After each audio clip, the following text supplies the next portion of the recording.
What's up, everybody? This is the Dot Dattie Podcast. Today is February 22nd, 2025, and we are finally here in my basement. This isn't in my studio. This isn't on StreamYard like I normally record, but I'm here with my friends. We got Rocco, Jim, Austin, and Austin is going to be producing for us, so he'll be chiming in here and there. I just want to make it known, everybody, don't take any advice. Anything we talk about, we are not serious. We're just joking around. We're guys just hanging out, okay? So I just want to make that very clear. Anybody listening, we're just shooting the shit. We're just having shits and gigs. We're having fun. You know how it is. Just a couple of guys in the basement. Just a couple of guys in the basement hanging out. Yeah. We've been trying to get this done for what? It was almost like a year to start talking about it. I mean, me and Rocco did that podcast almost a year and a half ago, if you can believe that. Wow. Was that a year and a half ago? Yeah. It was during the World Series, so October 2023. Wait, 2024? No, 2023. Right? 22. 2023. What's 2025 now, right? Yes. Yeah. So I think we're about a year and a half. That's incredible. We're coming a long way. Yeah. Done a lot of content, a lot of podcasts since then. This episode is brought to you by Malin's Market. Rocco hooked us up. If you haven't been to Malin's Market on 896, it's the best deli in the world. Best deli in the world will beat any other deli. God bless. You guys didn't even get to start eating yet, have you? No, I didn't want to take a shit during the podcast. Yeah, that'll do it to you. I grew up a half mile from there, so That's right. A fair share of mail-in subs and breakfast sandwiches. Very beautiful. Thank you. And I used to steal from your dad. You did. Yes, you did. That's how it all began, really. It was, I mean, I really do love Malin's Market. It really is the best cheesesteaks. I sent you that video, and then I had one from, I'm not going to name it, but one close to my shop. Not so good. It was a little dry. Maybe it was an off day. I don't know. But yeah, you guys hooked my sister's 40th birthday party up with a 2-party trade. Oh, that's and you right. gave us a big discount. That's right. Oh, I loved it. A lot of things. I would make sure to let people know it was Malin's Market. I appreciate it, man. Friends and family. What's that saying? Grandma made it, or Grandma be cooking it. That's actually from his brother. So his brother, Austin's brother, Casey. Now they grew up in the same house. Totally different personalities. He's really? His nickname is Snack Bundle. Shout out Snack Bundles. Shout out the motherfucking Snack Bundles. Still goes by that, but he definitely did at one point. Yeah, and his name Casey. He's a character, but anyway, so he's trying to convince us to go to that place on, what's it called, the Post House? Post House, not there anymore. Oh yeah. So you remember the Post House? It was like the brick building. I think it was the Duck Donuts for a while now. It was Duck Donuts for a while. On Main Street. It was a grilled cheese sandwich place for a little bit. Yes, I remember the Post House. Oh yeah. So he's like, "Yo, y'all gotta go to Post House. Y'all gotta go to Post House." And so I go in there one day, and I guess we're looking at it, and I'm like, "Man, that's dollar store bread." Because we used to go to the Dollar Tree to get food to save money. I was like, "That's dollar store bread." He said, "Grandma be cooking it. Dollar store bread be fresh as shit." But Direct quote. Direct quote. But Grandma be cooking it. You could make a apparel line out of that. Like T-shirt says Grandma be cooking it. Nobody even knows what it means. Just walking around saying it, because that's what I was doing. I didn't know, no idea what it meant, but I just kept saying it. I was saying it around the store. Everybody was like, it's fun to say. It's just fun to say. Grandma be cooking it. I mean, old ladies cooking food usually tastes better, right? Oh, yeah. Usually. Not always. Agreed. But if they can't cook, you can't tell them they can't cook. That's a big thing. They'll be offended. I know. I've been cooking for 30 years. Well, your food sucked for 30 years. Doing it the wrong way for 30 years. One of the things I did want to bring up is I got bad ADHD, bad ADD. My attention, I have a real short attention span, right? And especially now with the technology. And one of the things that I've been doing, like to watch a movie, because I always got, running a business, I got all this shit, podcast, all these things. So when I sit down and watch TV, I'm still thinking about everything, all the different things going through my brain. And so what I've been doing is I started counting backwards. So I'll go 99, 98, 97, 96 while the movie's starting to come on. And sometimes I make it to like 69, 81, wherever. And then 69. had to stop That's there. incredible. But then I can focus on the movie. Does that happen to any of you? Like you'll start watching something and 20 minutes will go by and you're like, what the fuck did I just, watch? Not even 20 minutes. not even 20 minutes. It's bad. I have the same issues.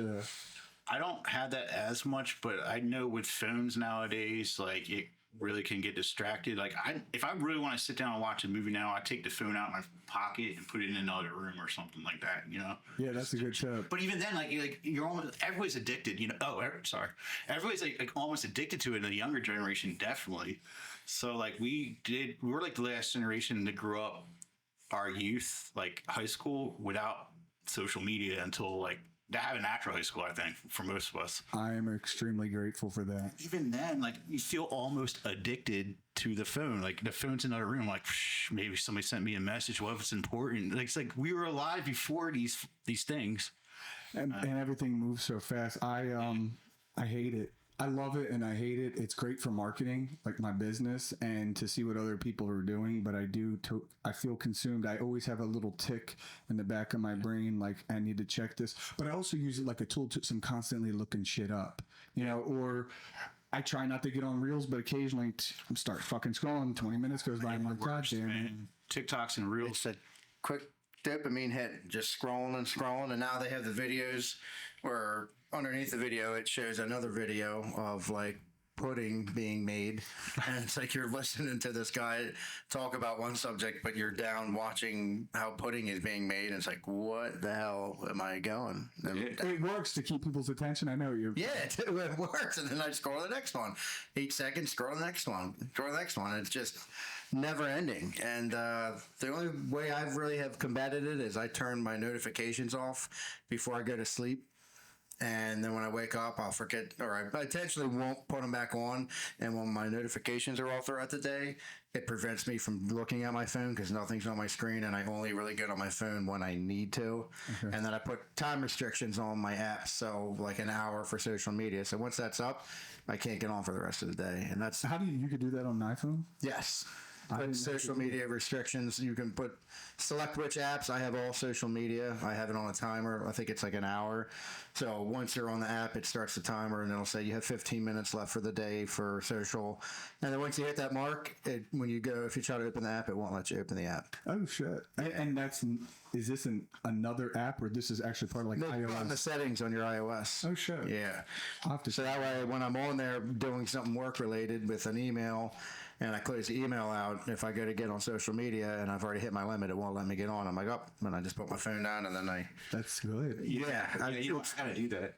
It's recently that I discovered it, but it's helped tremendously. One point I had is like a bit reference. Like when you're like deep in a hole, like with the reels thing, just going through like whatever happens next. Yeah. But like you literally can't remember the last one you watched sometimes, and you lose track of time. That's not good. It's like you have all this information but no knowledge because you didn't work for it. Yeah, that was huge. Deep. All this information but no knowledge. Because you don't retain it. Oh my God, that was deep. That's that problem in the younger generation. They haven't had to work for it, and if you don't work for anything in life, it doesn't stick to you. You know, it just goes in and out. Oh, I have a lot of in and out knowledge. Oh yeah, in and out knowledge. Even for things I need to know, I remember. All style. I'm just kidding. No, you're good. You're good. In and out knowledge. Secret menu. Shout out West Coast. In and out. The old in out.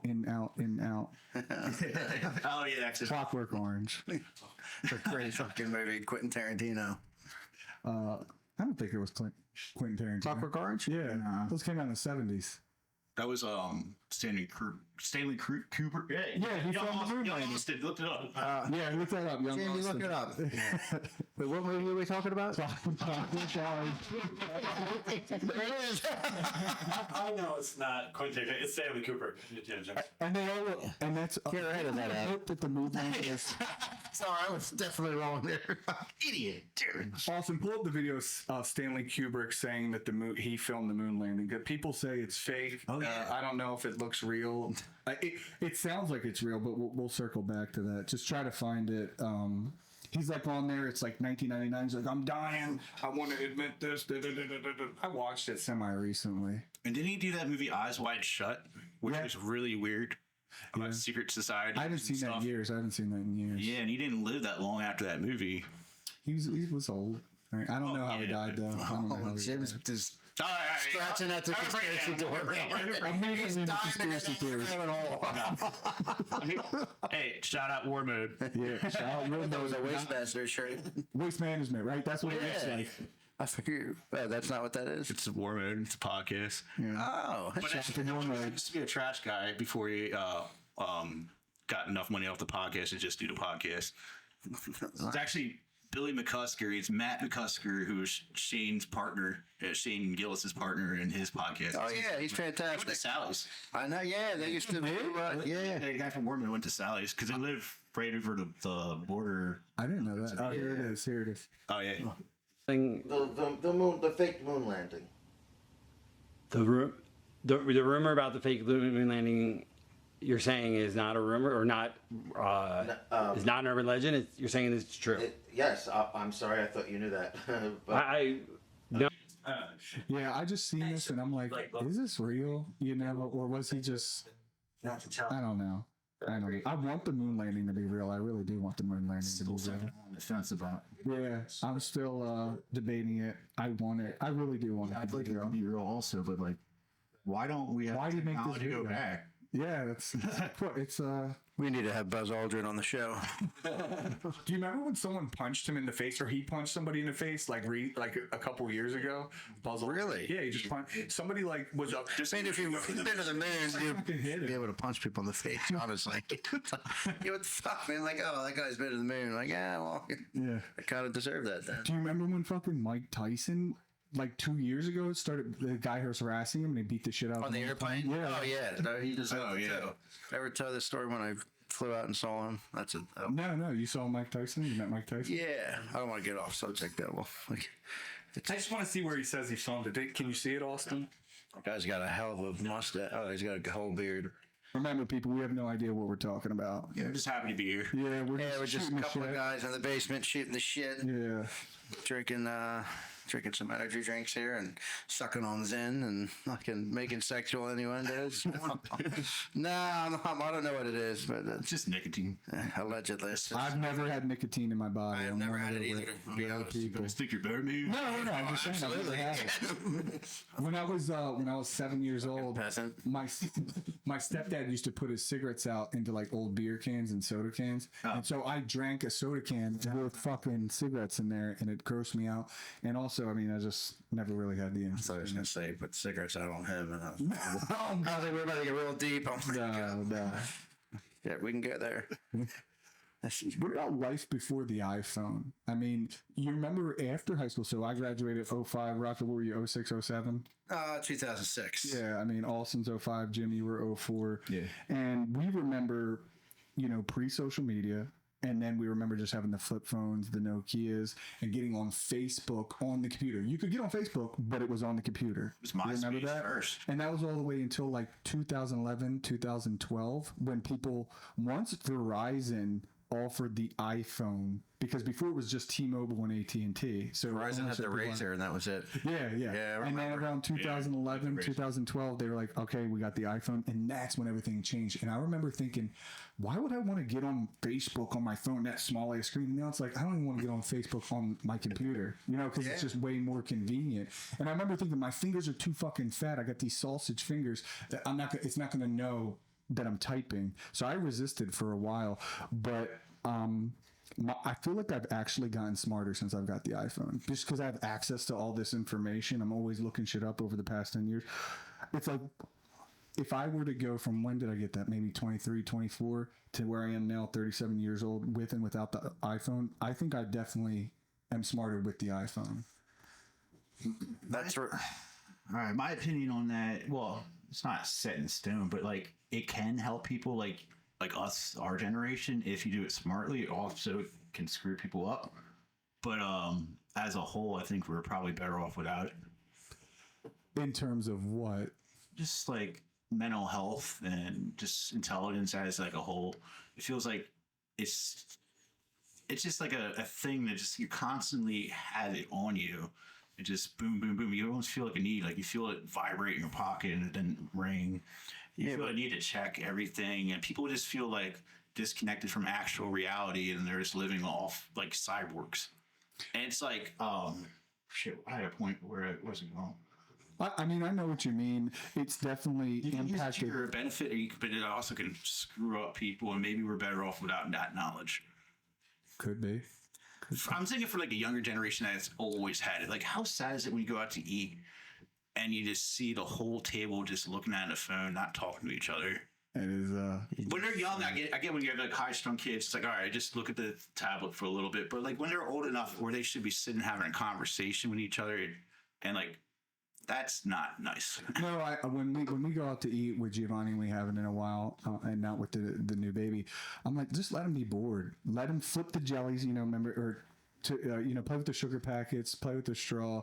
Unless he's acting real bad and we're just trying to get out of there, then my last resort would be giving him the phone. And I've had to do that last 10 minutes, just because he's getting really antsy. But we do really try to resist as much as possible. But I was going to ask you, having kids, you probably have a It's gonna be tough. better experience with it. Like, how do you deal with your children with the electronics? I mean, you kind of explained it now, but do they have phones? Do they have iPads?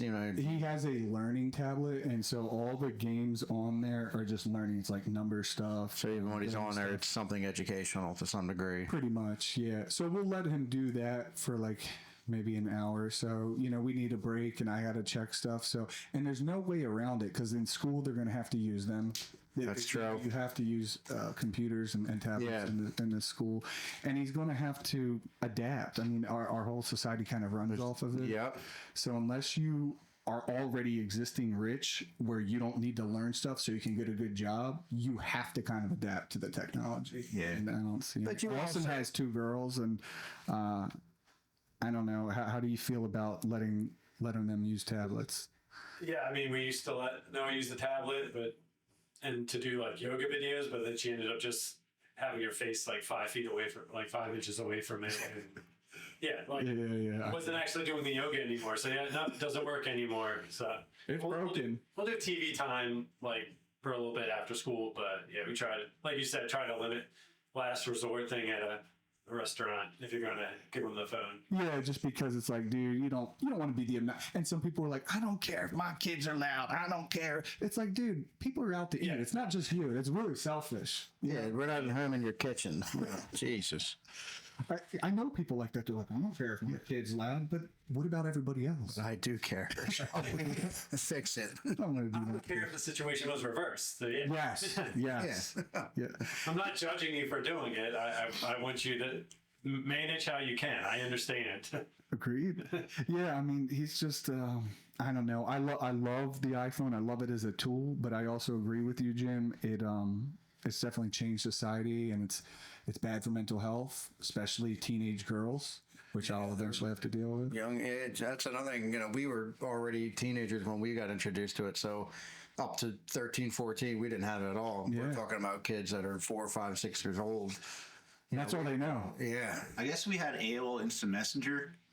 Yeah, all things Remember that with your away message? Yeah. You would come home from school and get on that, and you'd have to go do your homework. You'd put your away message Well, it's up. Like, crazy. It'd be like type to you later and shit like that. But like you don't do that anymore because you're always online. and then you came back to your away message, and you could check it, and you had all these messages. Oh, man. Those were the golden days. That was this nostalgia. What was your AIM name, Rocco? Intense Savage. Nice. I love that. And so, the word intense and savage kind of blew up. Like, everybody's like, oh, that's savage. But I was using that word 20, 25 years ago when I was a kid. Fucking started it. Yeah, it was Intense Savage was my screen name. We're Savage Patrol and Boy Scouts, right? And then I became a patrol leader in Boy Scouts, which is where Jim and I met.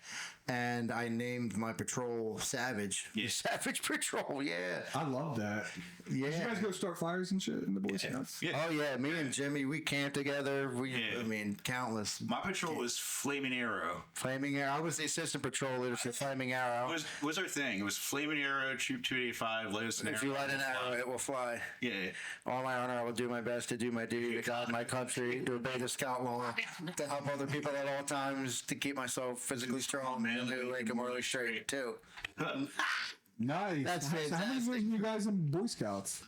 Well, I mean, I started in Cub Scouts, so that's, I don't know what grade that is. And then in Boy Scouts is 5th grade. And I did go to the end. Like, I just, like, once I was 16, like, there's a thing called senior patrol leader. Like, you were the top boy in the Boy Scouts. Like you're in charge. Like I guess like military rank would be kind of like a first sergeant. Okay. And I did that. And then after I was done doing that, like I just kind of lost interest. So I never got Eagle Scout. Like I was a Life Scout, the one below. But I would just like, once I got my driver's license, I would just hang out with my friends more. And it's like, got interested in girls. It's like, why am I hanging out with Boy Scouts anymore? Yeah. But like we did some cool shit. Like I went to, there's a place called Philmont, like just New Mexico. And it was like a 2-week backpacking trip in the mountains. And I did that with a group of, I forget how many guys, maybe 10 guys from our troop. Wow. That was a huge thing. It was just hiking about 10 miles a day in the mountains every Did they day. pay for that? Like, how'd you get there? Well, What are you, like 14? I was Right at 15. the Scout Ranch, Philmont Scout Ranch. Okay. New Mexico. Super, super cool. Hold on, Patrick. Let's see where Jim was. Before the military, it was the toughest physical thing I did. I mean, 10 miles. I don't know if I did that. About 10 miles every day. It was up and down mountains. Like it was the middle of the summer. Like it was like snowing at some point. That looks dope. It was super cool. It was a really nice trip. So I did like, I think Boy Scouts is pretty much done now, which sucks. But like when we were on like the tail end of when Boy Scouts still did fantastic stuff. when it was great. Like a lot of the guys who were in the military, like the leaders and shit, and a lot of us guys joined the military also. Like I learned some shit. Stories. I want to get my son into it. I don't know. Did you like the Rock It's Scout? like the way it used to be, though. That's the problem. What's that? Did you like the Boy Scouts? Oh, I loved it. I was very involved in it. I got my Eagle Scout right before I turned 18, and then I stayed on as an adult and volunteered my time as like an adult leader and helped with the camping trips. And I really did love it. But then eventually I just got too busy, and then I couldn't keep committing time to it. So it just kind of dissipated. And I've been out of the loop for so long, I don't even know. You're an Eagle Scout? Yeah. That's like a big deal. That's takes a long time to get. It's a lot of work. You gotta do a lot of merit badges. There's a lot of requirements leading up to that, and you have to do it all before you turn 18. Yeah, I kind of wish I stuck it out and got it because it does help you later. Oh yeah, the cool thing about Philmont is I remember Philmont. I didn't go, but I remember. Yeah, you were like went. Jimmy Eckert went. I was a little bit too young. We were just talking about Jimmy Eckert. Yeah, Who was Jimmy Eckert? the guy we were in scouts with, but he's still in the army right now. We were talking about Joe Dewson was there. He's still in the Marines. But a cool thing about that, I mean, it was just beautiful up there, and it's like there's no other way you could. There was no roads up where I went. Like you had to hike up there, and like we saw 2 different times. I saw black bears out in the wild. Imagine seeing a bear in the wild, not in the zoo. The motherfucker was climbing a tree, and I was just like, it was far away, but I was like, shit, but that thing can run fast. That'll fuck you up. Yeah, we did some really cool shit in Boy Scouts, man. So do you recommend it? Should I put Giovanni in? I said, well, so we were getting towards. I don't know the current state of affairs if it's still what it was, but I'm very fortunate that they put me in scouts when I was a young kid. Nobody else in school was doing stuff like that, going camping on the weekend and learning how to do, survive out in the wilderness and, do basic Boy Scout stuff. Did you learn how to start a fire? Like Yeah. Oh, yeah, I mean, man. but like sparking and shit, like without. But you'd rather just use matches or a lighter, though. No, but that and first aid, like I learned a ton of first aid at a young age. Swimming. They had, because you had to get merit badges in order to get rank, and each merit badge would be like wilderness survival and first aid, life saving, swimming. Like you just learned all kinds of skills, and A lot of the shit that helped me in the Marines was stuff I learned in Boy Scouts, and that people just didn't know. Basic wilderness stuff. Yeah, I mean, I never was in it, but I'm jealous that I wasn't in. I'd like to go. I'm going to be like learning when I put Giovanni in, just trying to learn this. dude, and there was no phones back then. Yeah. About the Boy Scout Association. That's like anything. That was like right after our area of our age that we would be in. Yeah, how convenient. I think. Oh yeah. If whenever you would put him in that, just go and like feel out the place, like attend the meeting with him, and then kind of feel out the other like leaders and adults in the thing. They were definitely some fucking weirdos. Yeah, there was definitely one guy. When this all started coming out, I was like, remembering, like, wow. I'm not going to say his name, but we know. Yeah, there were some weird that happened. Weird people in some of those camps. Like Camp Rodney, Camp Henderson, all those camps around here that we go camping. Like some of the staff, I just remember like, yo, we're gonna see that guy on the news one day. Yeah. And 12 years later, Really? Wow. yeah. There was one guy I kind of wonder about. In our troop, Yeah. Did he have a kid? what's the first letter of his name? M.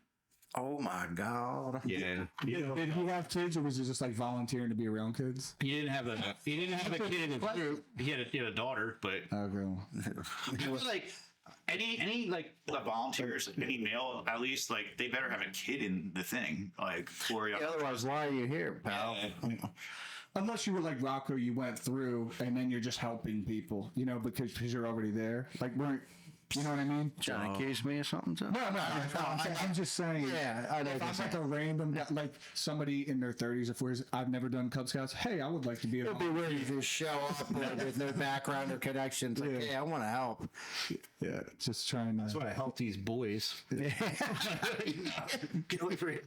And another thing about that, we didn't have phones back then. So when we go on these camping trips, like you have no phone, no connection to the outside world. You were just there in the camp with your friends, just out. Getting molested. Everybody was kind of. It's gonna be real.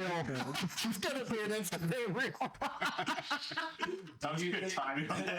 Do you think they make them like keep their phones back at base, like when they go out on trips now? I don't know.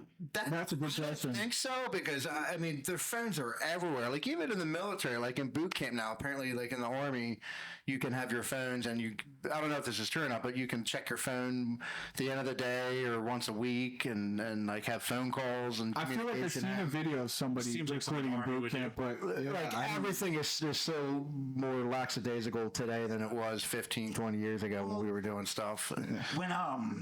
When I was even in the fleet, like 2004, 2008, and we just had the little flip phones things. If you're in the field doing a field op, like you weren't allowed to use it till the end of the day, because yeah, you weren't allowed to be seen with your phone. I see my staff sergeant. Well, he probably shouldn't have done this, but he was old school. He was a guy who used to be a drill instructor. This kid was using his phone. He called him, like, when he was supposed to be on fire watch, and he just took it and just slammed it against the wall and just broke this kid's phone. Yeah, I've been mad as shit. Yeah, it was, but it's like, what are you going to do against that guy? like, he was one of those guys where, like, oh man, if he wasn't the same, if we were the same rank, I'd kick his ass. Like, nah, that guy would kick your ass, man. Is this the one dude who was like huge? Yeah, it's like a fucking refrigerator. Yeah. Oh, he's a big man. Yeah. I mean, Like a Jim Schlatter big, or like a Clickus big? Rest in peace. Imagine if Clickus was made of muscle. Oh, wow. Like, my offensive line, I could like outrun you. You should get AI to generate a picture of Clickus with muscle. Who is Clickus? What's Clickus? How much time do you have, really? You want to take this one? Careful, choose your words wisely. No. Can't say his actual name, but it kind of sounded like Clickus. It was a hard name to pronounce. But he was a handicapped guy that was like in Boy Scouts with us, but he was a grown up. They just treated him like he was a Boy Scout that just never got to 18. He was just a permanent Boy Scout in his 30s. Good way to. That's Clickus. Was there something wrong with him? He was an adult. Yes. Okay. Yeah. Okay. But he had like, I don't know exactly what he had, but he was A little slow or something. he's like very slow. Okay. But, yeah. Well, that's good that they let him, right? Like listening to like heavy metal music and then do fake drums. But like somebody caught him once where like it wasn't even actually playing, but he had the headphones on his CD player going. Dude, he was great. He was awesome. Like, No, it was cool. he was the man, man. He really was. But yeah. It's crazy like that. Oh, Clicky. Like he's for what? I'm 30. We were so. No, he was in his This is like 30s. 20 years ago, and we. He's got to be in remember his him. 50s now. No, he passed away. Are you fucking with me? No, I'm dead serious. R.I.P. Clickus. R.I.P. All right, so Can we RP click us now? Mark Calicut. No, he did pass away though. That sucks. A couple years ago. What happened to him while you're doing? To be honest, I'm not sure. It was around COVID time. He got sick, He was very and Did he ever get married or anything? yeah, he had a wife. Okay. She was also special, but Yeah, good for them. Yeah. Everybody needs love. Everybody needs Oh, love. absolutely. Did you ever watch that Love on the Spectrum? yeah, I like it.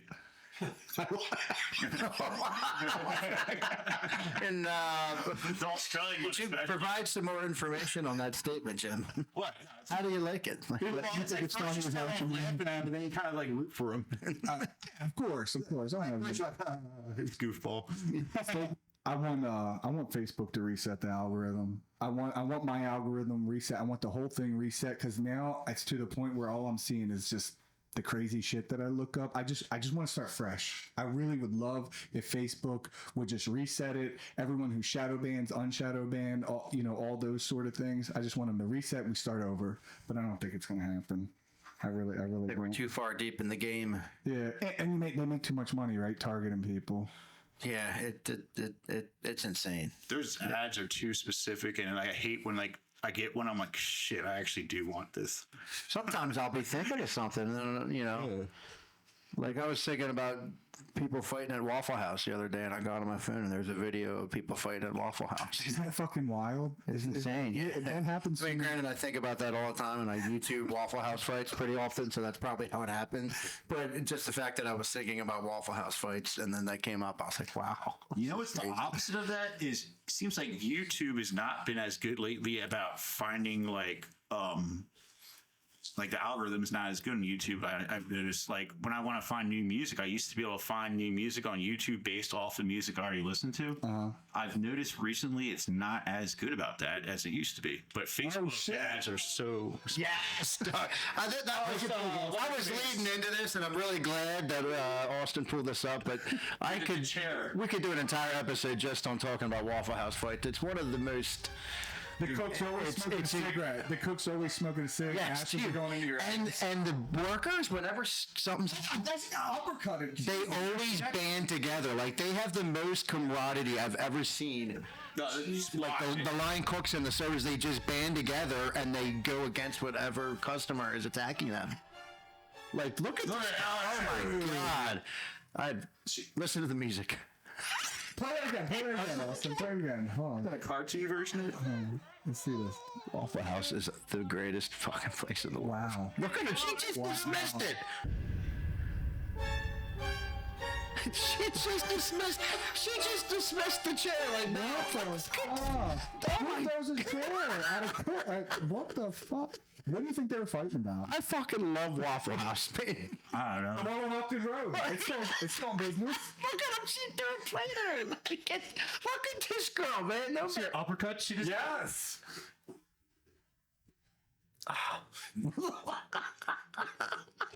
Waffle House has some characters. You gotta think, who goes to Waffle House? You go there late night. oh, dude.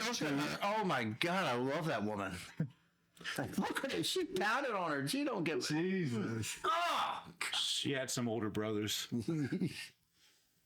Waffle House gets better the further you go south. Like up here, it's not that great.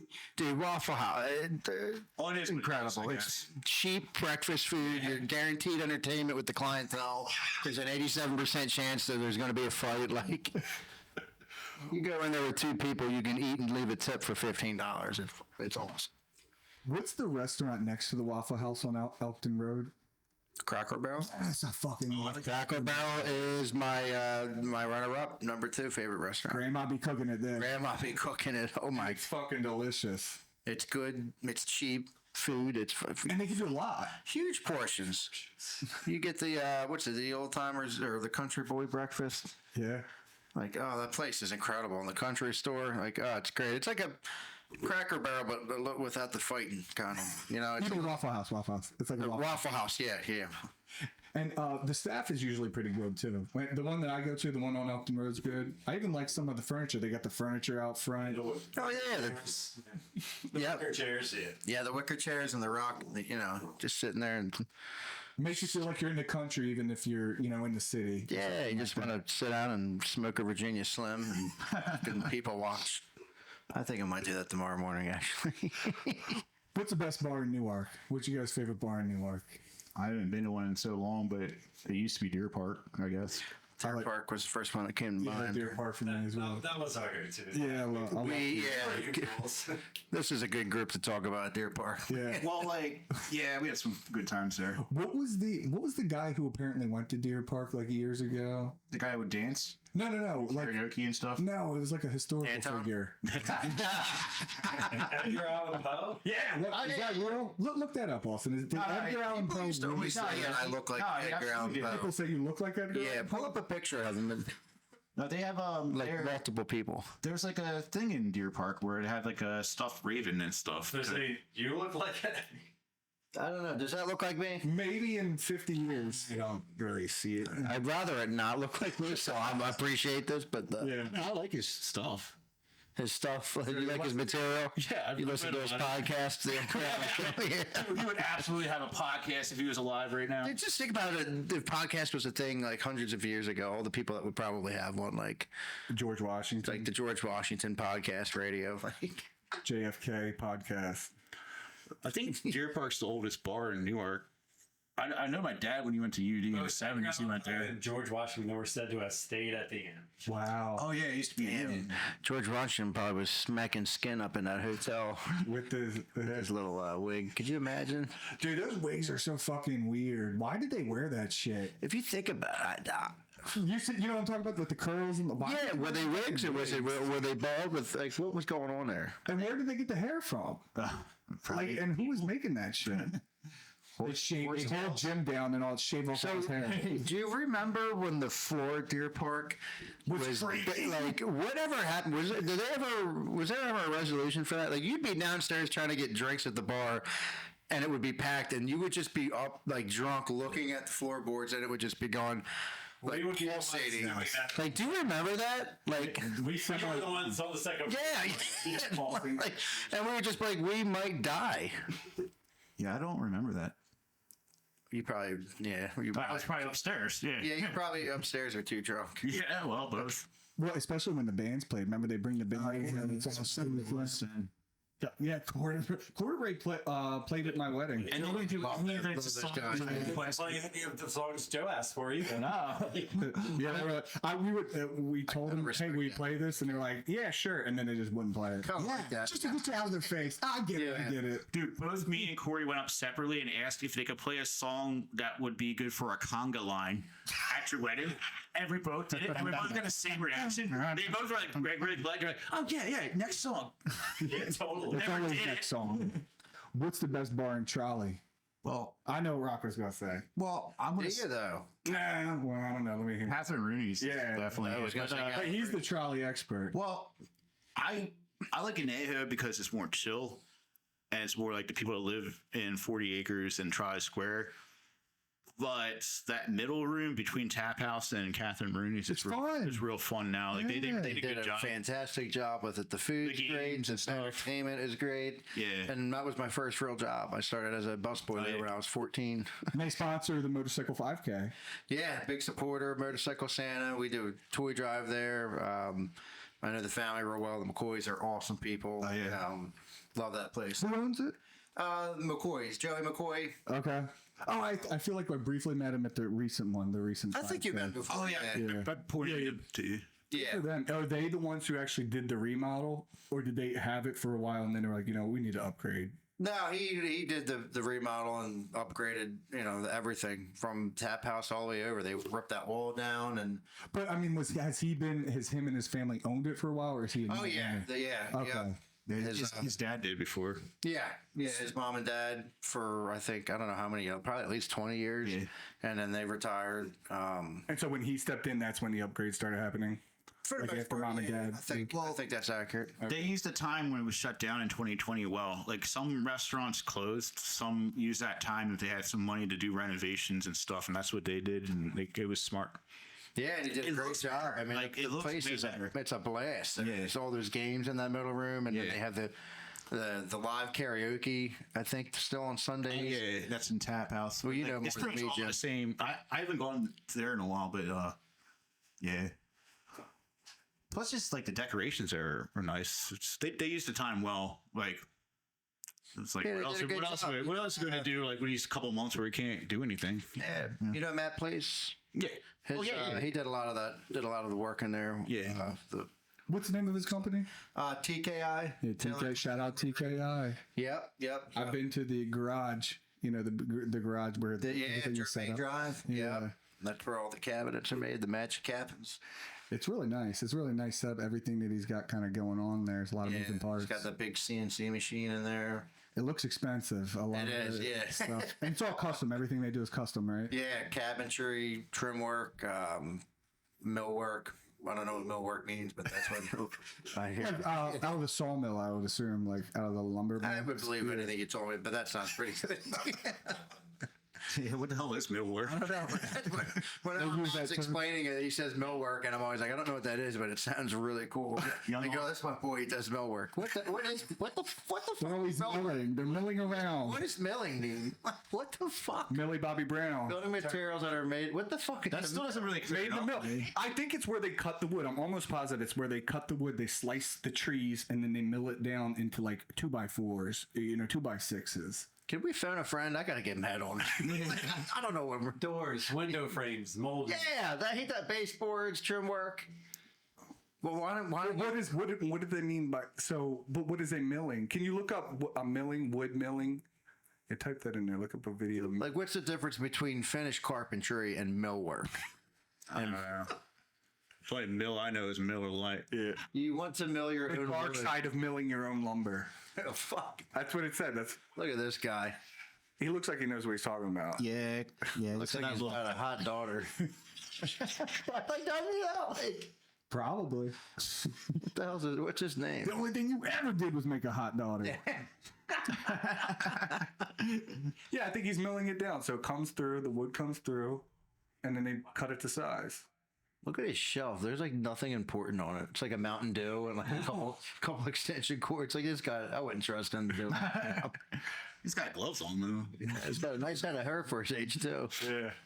So millwork might be what someone's going to cover your barn. Yeah, I'm pretty sure that's milling. I'm like 95% sure that's milling. Because they do milling with I guess with metal as well. Okay. I have no idea what that guy said, but I'm glad we We're in agreement that Deer Park for Newark. So, anybody listening to this, if you're Newark, Delaware, let us know. Do you think it's Deer Park? Is it Klondike Kate's, Iron Hill? What else? Shout out. What was the one that got shut down? Kildare's. Kildare's. Yeah, I like Kildare's Oh actually. my Remember Lord. Kildare's? Remember waiting in line Yes. Yeah. Yes. karaoke on Tuesday nights, I think it was at Kildare's. Like that place. And then That was great. trash, we'd order trash cans. It was the Long Island with the Red Bull on the top. Yeah. Fuck yeah. Like, what were we doing back then? Why did it go out of business? I don't know. It had a lot of people. I have no idea. And is there anything in there right now? It's like a UD bought it. I think it's like Something for the university. Really? some boring shit. Because it'd be like if you didn't want to wait in the line, then you would go downstairs and go into grottos. You get drunk at grottos and go up and wait in the line, and then 50% of the time I wouldn't get past the bouncers because I'd be too drunk. Joe's 21st birthday, we ended up. Is that that place was fun, man? Yeah, it was. Yeah. On karaoke nights, there was this guy, Craig always called him Diaper Dave. Diaper Dave. And well, he would like always do George Thorogood or Tom Petty songs. And he was probably in his 40s, and he was just like, Where did the diapers come into play? I don't know where Craig got the name, but like, He would sitting there like that in the corner. And like he would have like dance moves up, but then he always get fed up with himself and he'd never finish the song. Like he'd be halfway through a Tom Petty song and be like, fuck it, and just walk off the stage. And you see him like outside like smoking a cigarette like that, and then he's smoking. Come back in for another song, and like he'd screw it up again. I don't know, Diaper Dave. He would just go home and drink until the next week and try to do it all over again. Dude, remember the guy who walked around who like he was a fucking superhero? He wore like a trench coat. He had weird goggles on, and they had His dad. Yeah, I know. Who's dad? Disco Uber or something. I forget his name. He had black hair, and he wore like he looked crazy. He looked like he was a cross between like what's that steampunk and like the Matrix.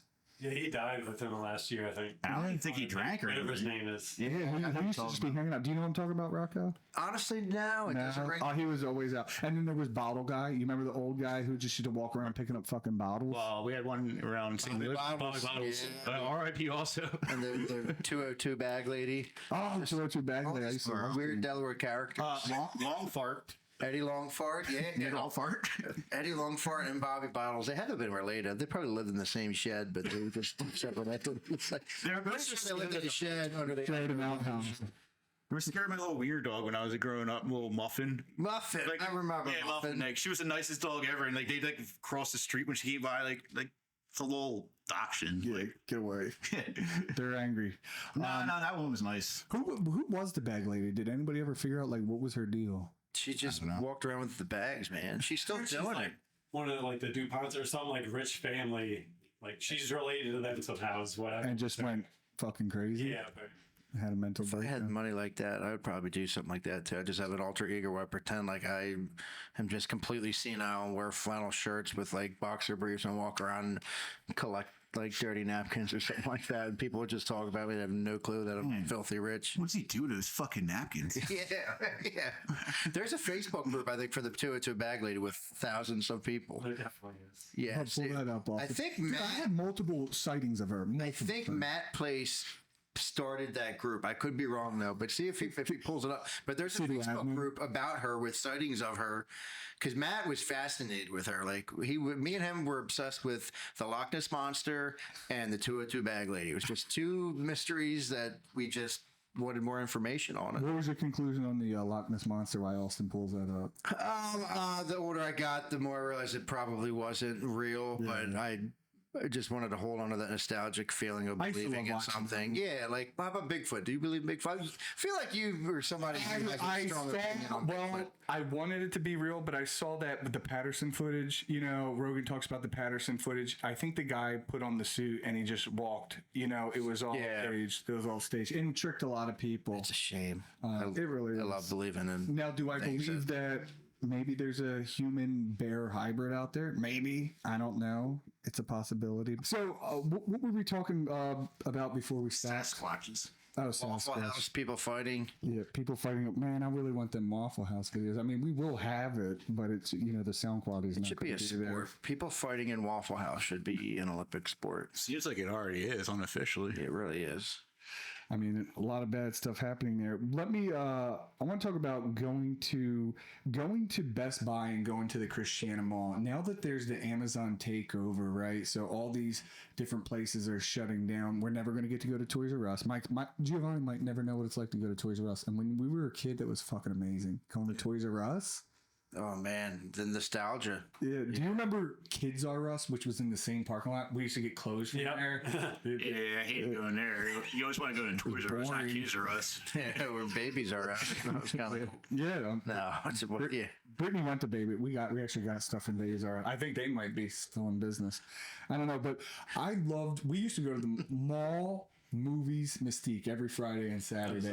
Friday night usual. That was great. You remember that? No. Talk about the club on Yeah, yes. You remember that? my Turned into mood swings.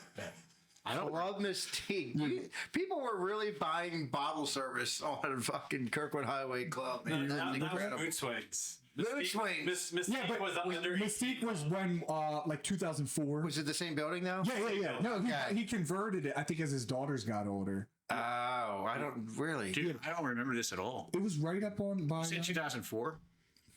Yeah, 2004. It would be 2004. Yes. That's yes, when I believe. probably just left for the Marines. Jim was literally fighting for our freedom while we were on Kirkwood Highway buying bottle service. Speaking of that. Plenty of underage. Speaking of that, today is a big day for you, right, Jim? Today is 2/22/2025, and what happened how many years ago? All right, so 18 years ago today, I got hit with shrapnel from a hand grenade in my face and in my leg, and then pieces would have hit my chest. I was picking pieces out of a flak jacket. But yeah, today's the day I got hit where I got a Purple Heart. Actually, young Austin.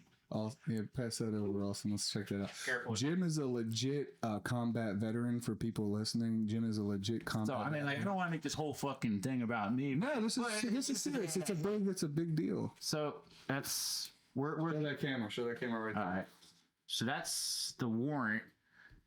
The thing is, it says for wounds received in action, and it said February 22nd, 2007. And then Mattis signed it off. But that's the actual Purple Heart I got. He's legit, dude. It's pretty old. It just sits in my fucking closet. Back says for military merit because George Washington started it.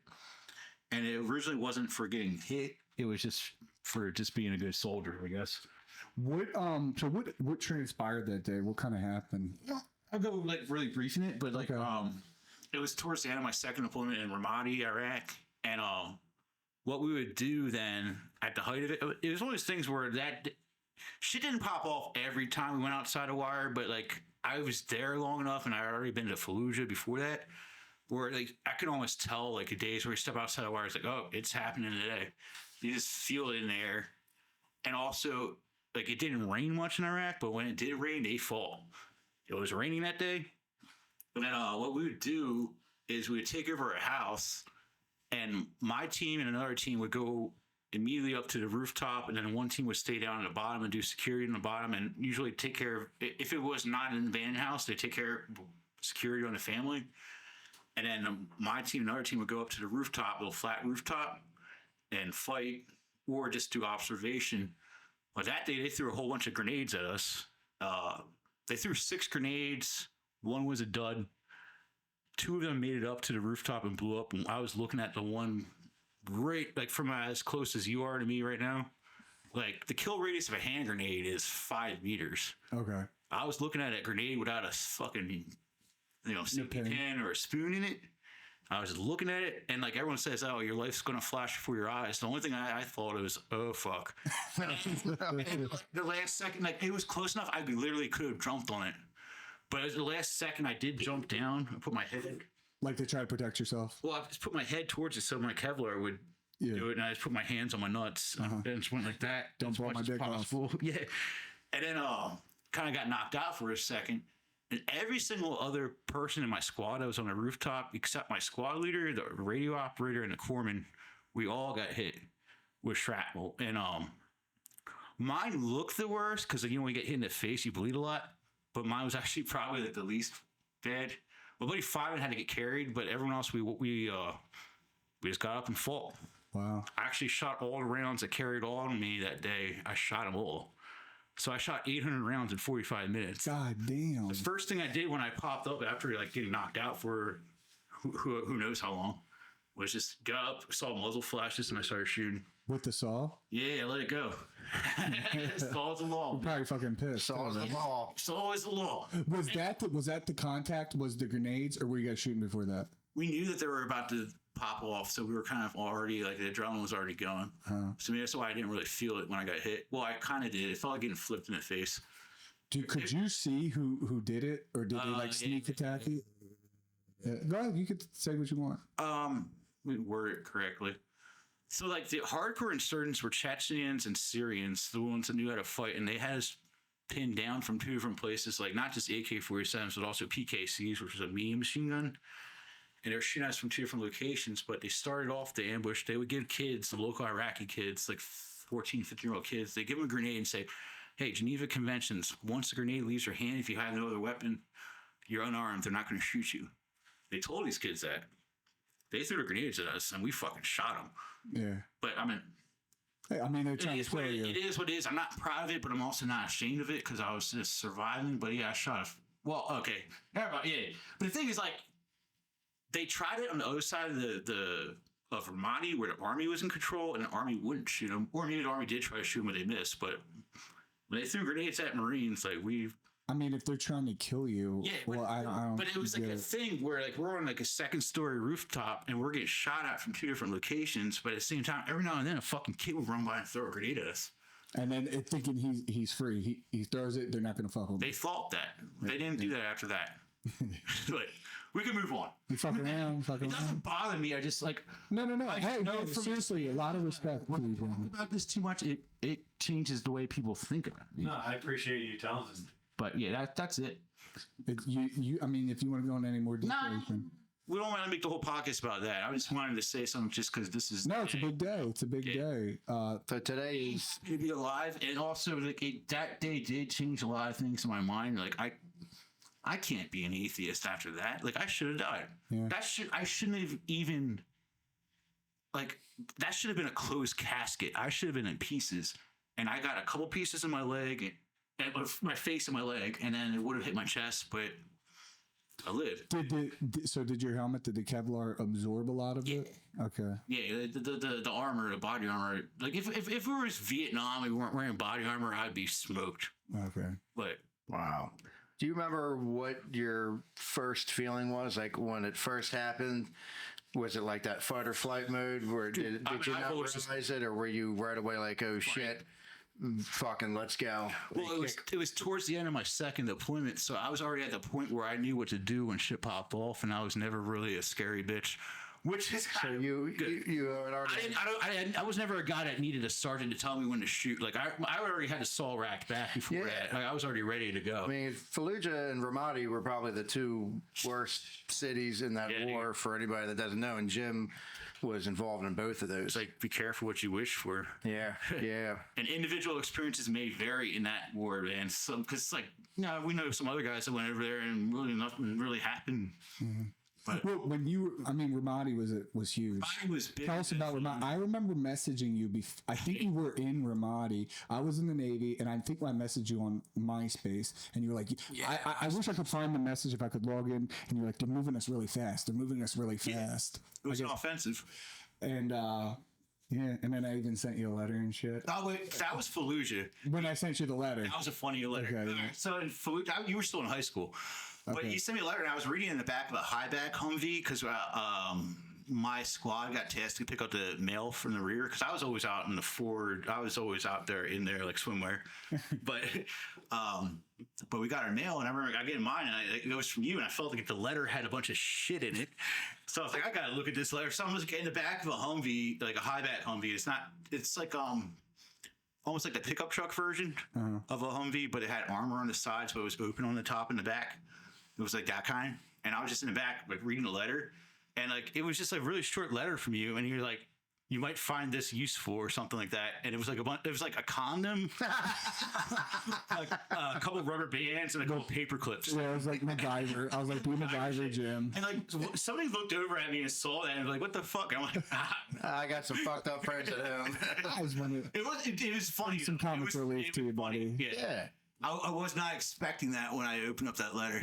What was worse, the Fallujah or the Ramadi? For me, Ramadi, but like like the thing is, like, I wasn't. Phantom Fury is a big offensive in Fallujah, and I was in 1st Battalion, 6th Marines, 1-6 hard. Shout out to 1-6 hard. But we were really 3-5 in Fallujah, and they did the whole push through. So Fallujah, the offensive, what they did is they cleared out the city first, and they went block by block and cleared every single building. But they also blew the fuck out of that town, and everyone hated Americans afterwards in Fallujah. In Ramadi, it was after Fallujah, and so I didn't have that experience. But they never cleared the civilians out in Ramadi, which made it difficult, but also it made it so, like, later when ISIS took over Iraq for a little bit, they're gone now, but Fallujah welcomed them with open arms. They liked them. Ramadi fought against ISIS because that happens because of the way we went about it. We did a lot better with hearts and minds. Every time we went out there, 1-6 anyway, anytime we went on patrol, we had a couple Iraqi army guys or a couple Iraqi police guys because we wanted them to take back their country. That's the Marines' way of doing it. We did more slow, methodical in Ramadi and probably smarter, but it's also probably from learning mistakes of Fallujah. So I didn't have that bad experience in Fallujah. I only fired 4 shots in Fallujah. In Ramadi, like I said, I fired 900 shots in that gunfight where I got hit because like afterwards it got resupplied. I shot every single round I had on me. Okay, and then the guys from the down, we had a QRF coming. Like we had tanks, we had a fucking airstrike. They came out and helped us because we needed it. But I ended up getting a couple other drums of ammo, and I shot probably 100 more rounds after I ran out of my own rounds. So yeah, it was a different experience. That was the biggest gunfight I got into, the one I got hit. Did the Ramadi people, were they happy you there? Did they? Some not. Okay. But everybody in Fallujah hated us. Okay. Like, it's not a good feeling when you see a little kid throw a rock at you. What do you think they thought? Like, what do you think? I don't blame them. In a way, like, looking back in retrospect, like, what would you do if I was that kid? Do you know what? I don't hate those kids for throwing grenades, because if I was in Wilmington and some other foreign country came in, I'd be one of those fucking idiot kids throwing grenades too. Yeah, because for people who don't know, it's just a lot of that is people are just regular people hanging out, going to school, going to work, just living their everyday life, and then there's terrorists. Yep. That was the big thing over there. For the most part, it was not actually Iraqis we were fighting. It was Syrians and Chechens. And Chechens were the toughest. I mean, I don't like them, but also I respect them as warriors. Why were they there? For people who don't know, why they just volunteered? Like we're over there. It's easier. They want to kill Americans. It's easier for them to do it in Iraq than it is for them to come over to America. So they're like, all right, Americans over here. Like, let's fucking go. That's kind of what they were thinking. And Chechens know how to fight. They know you could tell the difference between a trained fighter and like a pissed off Iraqi. When you hear one shot and that shot hits close to you or hits one of your buddies, then you know you're going against somebody that knows what you're doing. When it's just like a burst, it just goes everywhere, and the guy throws his gun down and runs away. It's like, you don't even have to worry about that guy. He was just pissed off. Yeah, just picked up a gun, started firing rounds. But yeah. Jim, will you share? I know we won't go too far into it, but are you willing to share like one of the craziest things you saw there? It doesn't have to be something you did or what you saw. Something that sticks out in your mind. My first deployment, Fallujah. Marines, we make screwed up jokes. So, well, it seemed like over there in third world countries, they let their kids just run around, like not like you in America. So kids at like 4 or 5 just run around their own doing stuff. I saw a little girl with 2 black eyes, and I was walking point that day. I was the point man. I hated walking point, but sometimes you had to do it when you're a new guy. But I made a joke on the radio. I was like, like what do you say to a girl with 2 black eyes? It's like nothing. She's already been told twice. Then afterwards, I said the joke, and I immediately felt bad. I was like, wait a minute, this is real life. Like, why am I making jokes like this? This little girl has 2 black eyes. Yeah. So I stopped the patrol, do like that, and we get the interpreter to ask, hey, who did this to you? Who gave you the 2 black eyes? And then it was her father, the young guy, and then we had some words with the guy, I guess. Yeah. If you know what I mean. Yeah. And like he had to get medically evacuated, the father. So. Yeah. Good for you guys for helping her out. Well, I mean, I'm sure she still had to live that life, Yeah. Yeah. That's why, like, we see shit like that, and it's like makes you appreciate America. And like when people don't appreciate America, you're like, man, it could be so much worse over there. Like, that's that girl's life. But all right, let's move on. Yeah, no, thank you for sharing. Thank you for everything you did and all that crap you've been through. Yeah, I mean, like, it wasn't all bad though. Would you say it was because I watch a lot of interviews. I'm fascinated by the war. I watched the World War II stuff. I watched the Vietnam, the Iraq stuff. Would you say it was the funnest time you had? I mean, like, all the dumb shit with my buddies. Like, yeah, in America, like little trips we did. Yeah.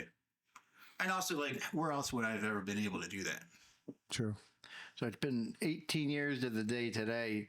How many of those guys that you were at war with that you still keep in touch with? You guys, we've been good. My unit, because I see sometimes on Facebook you guys get together. You have tradition. You get together every year, and I have a couple guys like Smitty. I visit him at least 4 times a year. Fonte. They were all in your platoon. And actually, Fonte, me and him became friends after the Marines because, I don't know, we were both emo kids in high school, and we kind of became friends like that. Smitty was in my squad in the first deployment, and then Wee Man. Different, yeah, Wee Man. Yeah. Sergeant Whitlock. Whitlock, yeah. Oh yeah, Whitlock, yeah. He was in my squad the first deployment, and then that's right. And I'd be his instructor at MCT. Yeah, he was my instructor in combat school, and I found out after all that he was in Jimmy's platoon. Yeah, so he does now. He did 8 years in the Marines because 4 years after being in 1-6, then he was the combat instructor. Because after boot camp, you go to combat training no matter your MOS, and he did that for 4 years. And now what he's been doing since he's been out, well, he went to college, and then he's been doing a role playing for Green Berets during the Robin Sage exercises. No shit. Robin Sage is like the final evolution of Green Beret training. So he plays a bad guy. Yeah, just dressed up. Yeah, that's his job now. Last time he texted me like 3 days ago, he just bought a camper, and he's just going to go to the national parks and stuff. Nice, good for him, man. Yeah. Hopefully he's getting paid. Is he getting paid? Yeah, he's got 100% disability, and he's got the job. And that's the one I love the most for the Marine Corps is the people I met. Like, I would never meet them in any other situation. Do you think the VA? Do you think does the VA take care of you? What are your thoughts on the VA? The Ellesmere VA for medical wise is better than most VAs, but it depends hospital. And it also seems like the organization of the VA as a whole needs to get fixed. Do they need Doge or they need to do something themselves? I don't know what they need. They need something. Every government agency needs to. It's just like it's hard to get. Like when you call them, it's hard to get through. My doctor, primary care one, actually got appointment a couple of days. But he was an Air Force veteran, flight surgeon, and he told me, he's like, hey, you live a mile away from the VA. Like, if you got a problem, like, don't go on the phone because they're just going to keep you there forever and just do it on purpose to mess with you, kind of, just because they don't really want you to get treatment. It's like, just go in person and just show up to the VA in Ellesmere. And I've done that a couple of times. And if you just go up to the office and they ask for an appointment in person, it's a lot easier. You're just a number on the phone. I mean, yeah, it makes sense. The Try to get you off. And then when I tried to get disability, it was a whole long thing. When I tried to get the GI Bill, I mean, you worked on that too. Yeah, I've exhausted all benefits. But like, I mean, eventually it gets through and it does help. I feel like it make it difficult on purpose just so you don't use your benefits that you're owed. Yeah, and if anyone's owed it, it's you. Yeah, I mean, you should be getting 100%. I don't get it. I really don't I'll get it one day. I mean, how's your hearing? Oh yeah, that's the thing. Because everything happened on the left side. Oh, not just the grenade. All right, because after the gunfight, or after the grenades, my squad leader got a law rocket, because we use law rockets like Vietnam era ones because they're smaller. Because the AT-4s that we'd use for the rocket launchers was a little bit heavier and bigger, and you couldn't shoot inside an enclosed environment. But a law rocket was smaller. You could technically shoot it in an enclosed environment, but when you shoot a rocket, there's a backblast. So since I was a saw gunner, when we were trying to get off that rooftop, everyone else that was hurt, they were just ran down the stairs pretty quickly, and then me and my squad leader there.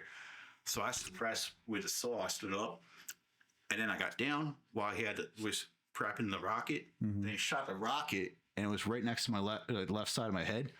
But the grenade also flew up in the left side of my head. So like they did a test in the VA, not just the click tests. It's like, you hear this, you hear that, but they did a thing where they mapped out my eardrums. They said my left eardrum has like a big fissure in it. That's only going to get worse. So it's permanent damage. Yeah, but they also said it's not enough for me to get disability from it. It doesn't make any sense. It doesn't make sense. But I get the ringing in my ears and all that, the tinnitus stuff. But also they said, like, if I get smacked, well, I shouldn't say it.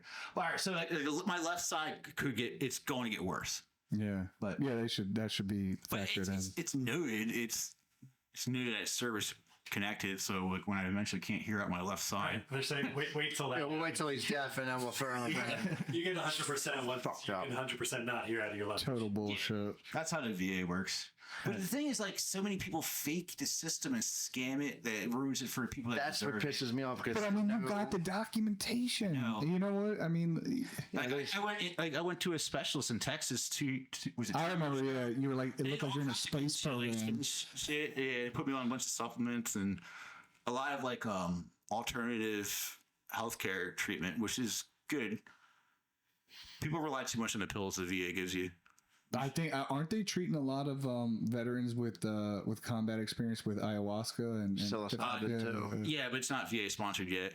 I know, but I'm hoping. I mean, also, are you open to it? To that? Yeah. I'll pay for your ayahuasca, Jim. I'll fuck the VA. Wait on these guys. Supervised in the right situation, therapy with a shaman and shit. Yeah. What happened when you first the grenade incident? What happens after that? Like, do you stay and finish out your deployment, or once you get injured, do they pull you back into the wire and so after we we still patrolled back. Well, kind of ran back. Well, ran back and stopped every block. Threw a smoke grenade every block, and we had tanks and stuff, army tanks. And then we had a QRF. We had like the whole company was rolling out. We just fucking swarmed out that fucking neighborhood we're in, and then we eventually got back. And actually, it was Whitlock was the first one I saw when I got back to the wire, and he was so worried. And I was just being my team leader, RVs, we're just like we were uncontrollably laughing because we were just so fucking happy to be alive and back in the wire. Wow! And I couldn't hear shit for a second. It was like a Black Hawk Down when he couldn't hear nothing. Yeah. And then we went back to camaraderie. They pulled the metal out of me, and then my buddy finally was the only one hurt enough where we had to actually carry him back. And he was just all doped up on morphine and stuff. He was laughing, having a great time. But he stayed too, but he couldn't really patrol the rest of the time. They gave us the next day off, and they were back doing it again. So one day off. You got one day off getting blown up. One day off, and I had a bandage on my face, and I was just out there. And then you're right back, and you finished the. It was almost intimidating, though, like when I'm walking around with a bandage and stuff, like seeing like the local Iraqis, and I like a bloody bandage on my face. Yeah. And I'm still out there. Did they do surgery on you at all? No, I just pulled it out. Okay. I kept it for a while and I lost it. The piece of my face was like, You have a little scar. I've seen the scar on your face. yeah, it's not that big. But it was crazy because like everyone else was hurt worse than me. But I go back to the hospital and I'm bleeding out the face. You know, if you got hit in the face and you bleed a lot, Yeah. even if it's not serious. So I looked the most serious and they treated me first. But it's like everyone else got hurt way worse than I did. And I didn't even see the thing in my leg until like I got back and like the local corpsman just pulled it out. And that one looked like that was a little bit weird looking. Like it looked like a can that got stretched out and was like really long but thin and jagged, and it was about an inch long in my leg.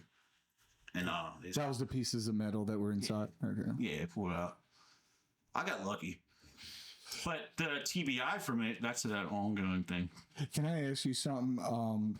Because people see the documentaries, remember all this stuff with the Vietnam, and I think, and you don't have to answer this if you don't want to. So in Vietnam, a lot of the soldiers were hooking up with the local women. Were soldiers hooking up with? Yeah, that's what I thought. They were technically weren't even allowed to have porn. Like they would check our care packages and stuff. But it was only like the hard asses that actually would like confiscate it if they sent it to you. But I'm saying like, so there were But in that no. country, we're not supposed to have alcohol or pornography in there, right? But the women were not even throwing themselves at you. Oh, they liked us. You They can did, tell. but they didn't pursue. And We that. were just treating them nicely, but no, we were definitely told to not do anything away. like that. Yeah. We were barely like if an American service member that was female came to our little OP out in the front, they would warn us first, and they would have separate areas and like sleeping areas for it. But it only happened like civil affairs, combat camera, and then one time an army engineer, and she was a bitch. But She was a nice lady, everybody. Very nice lady. like she like knew everything. It's like, dude, we're out here all the time. You're here for 3 days. It's like, maybe you should listen to us. And then she ended up getting shot in her ass or something. Jeez. And then people laughed at her. I might have been one. Because we told her.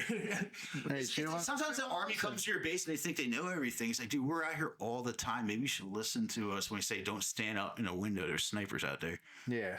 Listen to the people that are out here doing it. But yeah, it was a different time. Real quick, Jim. So for people who don't know, how heavy is the saw? 17 pounds unloaded, 24 pounds loaded with a 200 round drum. And you were carrying that for how far? I don't know. Miles? No. The patrols are pretty short and ramadi. You had to run everywhere during the daytime. At night, we could go further. Would you come back? So every day, would you go out and then come back? Not every day. Sometimes you stay out there for a week. Okay. And over there, I would patrol with. We had a 100 round drum because it made it easier to carry it around. You want 200 round. I'd have a 200, 100 in the gun, 2 M16 mags because the assault could shoot M16 mags, and 2 smokes, while 1 stun grenade. Did you have a pistol I too? didn't Or? carry frags because I knew I can't throw very well. I know my strengths and weaknesses. And then once that was my second deployment, so they let you set up your gear the way you wanted to if they trust you as a good Marine. Okay. First deployment, like your team leader kind of tells you the way you're going to set it up. So I carried a frag my first deployment. I'm like, I'm not going to throw that fucker though. I don't trust myself. So what's the total weight? So what would you? No, a lot. But then also like another thing is like the ballistic glass from Humvee windows. We would carry them in our packs sometimes, and sometimes I had to carry that, and that's weighed 100 pounds on top of all your other gear. Fuck. And because we put it in the windows because snipers are so bad. Yeah. So we go in at night, take over a building, and then like hard point and everything. So like in certain windows, you put the glass, and so many times it would hit, and then it would be so loud. And if any windows didn't have that, we had mosquito netting, like screen door netting, because it made it hard to see inside. Put that over every window, and we had periscopes so we could look over stuff because we really were not trying to get fucking Like a submarine. Yeah, but like the ones you carry in it. Yeah. I have no idea how much weight I carried. It was a lot. Probably at least my body weight. Wow. Plus your blackjack. And it's like 100 degrees. Yeah. You get used to it, And though. people are shooting at you. You get used to it. But the VA. It's crazy when you get used to it. Yeah, just give us fucking money. Give us money. Yeah. Like when you put that ballistic glass on and just stand up, you lay down, put the pack on, strap it up as tight as possible, and then you put your arms up and your buddies would carry you, and you just hope during the patrol you don't fall down like a turtle. Because I've seen that happen. I always say like tripping over the field. Like, oh god, if I fall down in the middle of the road, I'm fucked. A turtle on its shell. Yeah. Well, thanks for sharing, Jim. Thank you for sharing. Yes, man. Not like it bothers me. I just don't want the whole fucking podcast to be about it. No. I appreciate you. I mean, I may or may not have erased the first part, so I'm glad we have this. I'm not gonna accidentally do this. So I wanted to talk about driving. I recently, one of the things when I'm coming out of the gym, right, there's a Rocco goes to the hack, and I brought both of you've been to the hack with me. There's a stop sign and there's a speed bump. When I come out, I deliberately just keep walking. I don't look because I kind of want to get hit. If I'm being, I want people to stop on their own, right? And so I think, what about when my kids finally have to drive, right? Are they going to be texting and driving? Because we were talking about technology earlier, and I like the Tesla. Do I own a Tesla? No. But one of the things that I think will benefit in the future, if we let our kids have those Tesla, the auto driving feature, I think that's good because I think they're not going to be able to stop texting or looking at their phone. You know what? So if they have that feature on there, maybe it'll cause less accidents. Yeah, but on the opposite side of that, you don't want them to have everything done for them. You want them to learn how to do it and be sufficient on their own and not have to rely on that. Because if they learn with it, if you take that away, they're gonna have no clue what the hell to do. Agreed. No one knows how to drive manual anymore. I don't. But I've never been in a situation where I've needed to. My dad literally told me because he said you might be in a situation sometime where you need to drive and no one knows how to drive stick, and you need to be able to know how to drive. And you drive motorcycles too. Yeah. And you fly helicopters. That's literally why I'm learning how to fly helicopters. I was like, it was just one day. I was like, I might be in a situation where we're stuck on an island and there's a helicopter and everyone's survival depends on being able to escape on the helicopter. And I said, I want to be able to know how to fly the helicopter if that instance occurs. And so I'm doing it. and how many hours do you got left? I have 60 hours now. The minimum state requirement with the FAA is 40 hours. Mm-hmm. On average, it's between 50, 60, but that's just the minimum. So I'm probably about 75% proficient with the practical part of flying, but right now I'm focusing on the book work. And like today, I had a 4.5 hour class on aerodynamics and just buckling down, learning the book work so I can take the written test soon. So when do you anticipate taking that? The written probably within the next 3 months. And then I still have a lot, from when we take off to land, I'm probably flying 90% of the time. There's a lot of the technical parts of hovering and taking off that my instructor takes over. But for the majority of the flight, I'm in control. So I still have a lot to do there. I still have to solo by myself and do some cross country. What's that mean? Cross country? You have to travel. I think it's a minimum of 20 miles, stop somewhere, refuel, and fly back. So it's more than just a quick trip. You have to be able to go somewhere, stop, refuel, and fly back. And there's a minimum distance. I don't know if it's 20 miles one way or what. But you have to do that on your own. You need, I think, 10 hours of solo time by yourself, including the cross country, and before you can qualify to go for your check ride, which is your final test with the FAA examiner. So you pass the check ride and the written, and then you get your pilot certificate. And so once you do that, what's your plan? I mean, you don't want to get rusty, right? So are you going to continue I'm going to continue towards my commercial. I'm going to keep training. Just to keep getting proficient and learning and just work towards my commercial after that. But my end goal, I don't know if I'll ever do it as a career, but I want to have some land in a cabin somewhere, and I want to have a little helicopter and a hangar that I can fly and go camping and explore and just have, total freedom up there. Just pop in and out of different areas where you can land? Yeah, you can go, you go on YouTube and watch videos of these people that fly helicopters with, for the weekend. They just set up shop and go camping for the weekend and then pack up and fly back. And it's just total freedom. And you get to explore and... Put a helicopter pad on Malin's. Mine's... A lot of new parking spots. Yeah, so I train at Horizon Helicopters, which is less than 2 miles from the shop. Shout to Horizon. Yeah, fantastic. Great training there. They are fantastic. And they're right down the street from the shop. So a lot of times when we're flying back from Summit is where we do most of the training, which is right in Middletown. You know, we get into the pattern, we circle around the store, and every time we go above the store, we joke about going down and landing on the roof because we have that big flat roof. Yeah. Nice. You know, and the helicopter doesn't weigh that much, and we eventually might be able to land on it. So We're in the empty spot right next door. yeah, But they refuse to sell to you. yeah, they got all the U-Hauls on there. Yeah, they're running a U-Haul business out of there. What kind of helicopter is it? Because I have a visual in my head what I think it is. I just don't know what it's called. It's an Enstrom 280 FX. It's the bright red one. Two-seater one. It's a two-seater, yes. Yeah, You probably see it. You know, because he does private lessons all day, 5 days a week. It's a red helicopter. You always see him up and down 896. Same guy. Same guy, yeah. Oh yeah, I've definitely seen him. Yeah. Has your attitude changed since all these crashes have happened? Well, we just talked about it too in class, and I don't know if it's a matter of there's more incidents happening or just the news is reporting more of these incidents. But there's a quote on hanging in the bathroom there, and it says, talking about aviation in general, it says, what we've chosen isn't inherently dangerous. It's just a mistress that requires 110% of your attention. Just meaning, pilot error is just, you just need to be paying attention to every detail at all times. And it's just, just kind of highlights the significance of just paying attention to all the minor details in aviation to prevent stupid mistakes like that from happening. Yeah, I mean, I would love. I can't wait for the conclusion, I guess, to come out of the official report. What happened with the Black Hawk?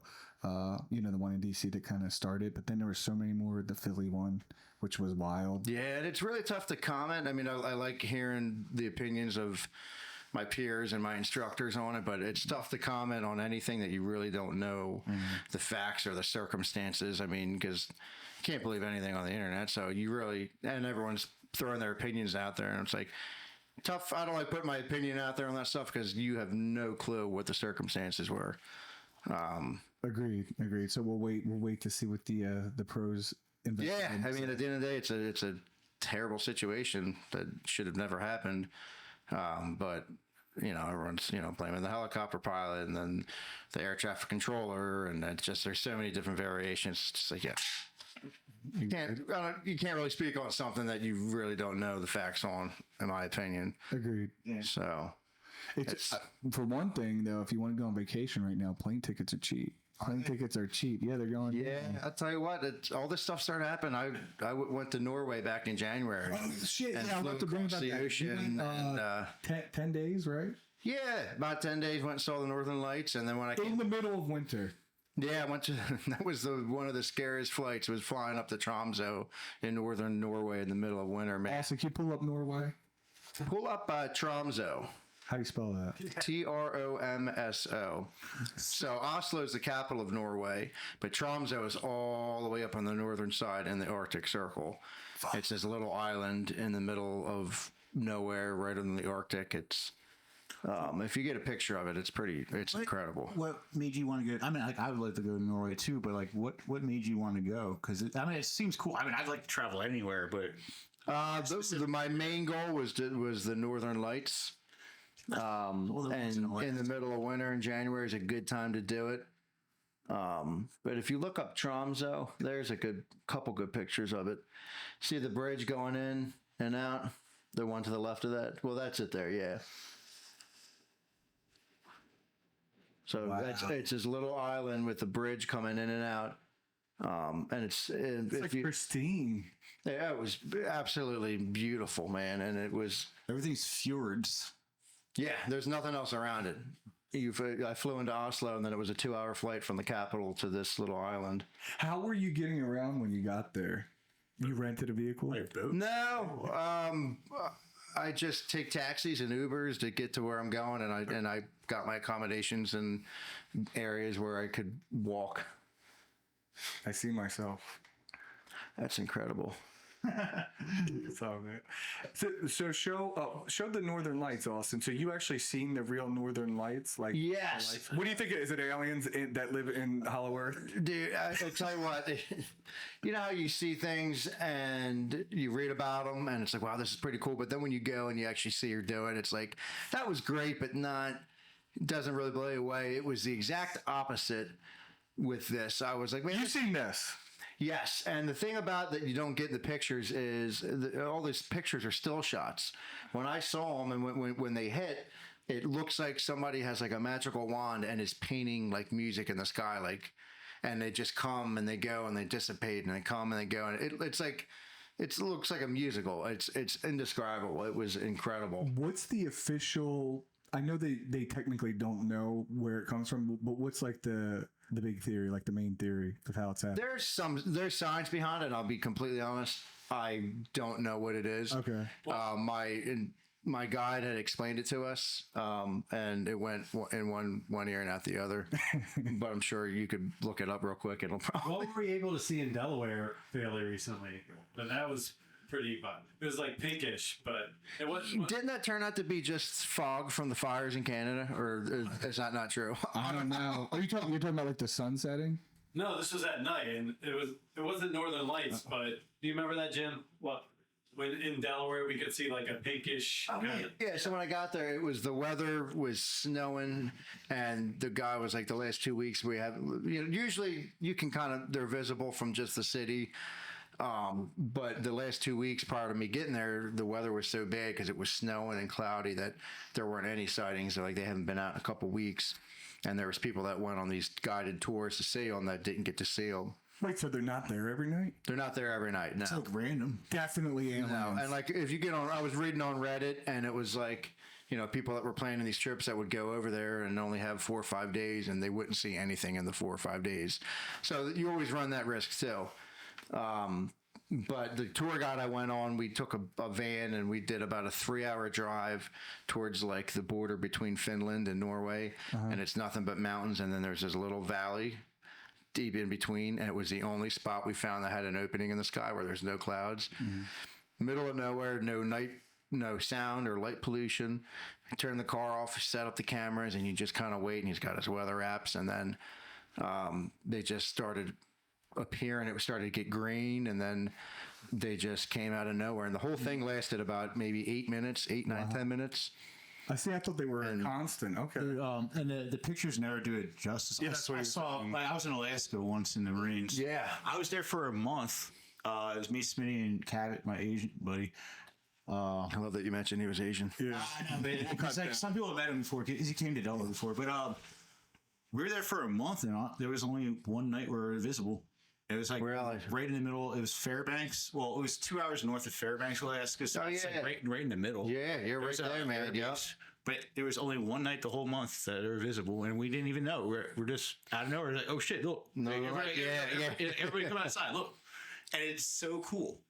It floats and it's different, and it changes colors and everything's moving gradually. Though it goes from green to like pink. And there's pictures like I put up. Beautiful. I just pulled my phone and took a couple quick pictures, and then the guy was like, "Put your phones away." He goes, "You got to see this with the naked eye," and he took a bunch of professional pictures. It's definitely a life experience. Everyone should. Yeah, man, it hit, man.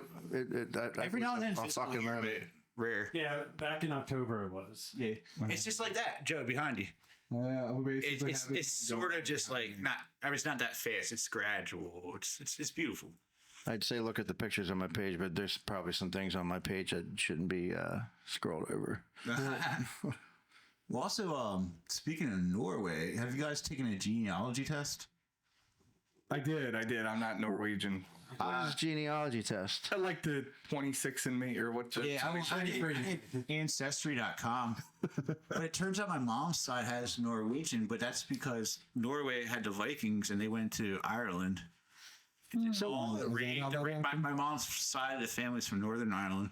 Okay. How accurate do you think those things are? Not the. I think they keep changing. They keep changing. Like, how do you know that it's not some AI generated thing? It's not 100%. I don't want to rain on the parade, but I was thinking about that. I'm like, you're gonna believe whatever they tell you. Well, like you know my cousin Steve Reynolds, and he took it, and then my uncle John, and then my uncle Steve all took it, and it said, like, on the test, it said, all right, that's your first cousin, that's your uncle. Like, it was pretty Yeah, I think the DNA is accurate. Like, if it says who's your cousins. No, mine has evolved over I did it like 10 years ago. It evolved in something. When Like, I first took it said I was part Italian, but that's because my Hey, I knew you were Guinea. Hey, Paisan. I knew you were. He's always making fun of Italians. Look at wait, You didn't tell me that. no, it's because my dad's side of the family's from Switzerland, but southern Switzerland, and that shares a border with Italy. So it shared that similarities like that. Just like if stuff's in the British Isles, like it'll say England, Scottish, Irish, and shit. It'll get all mixed up and it'll change. Yeah, he can't just say I'm Italian. He's like, you can't just say it. I do.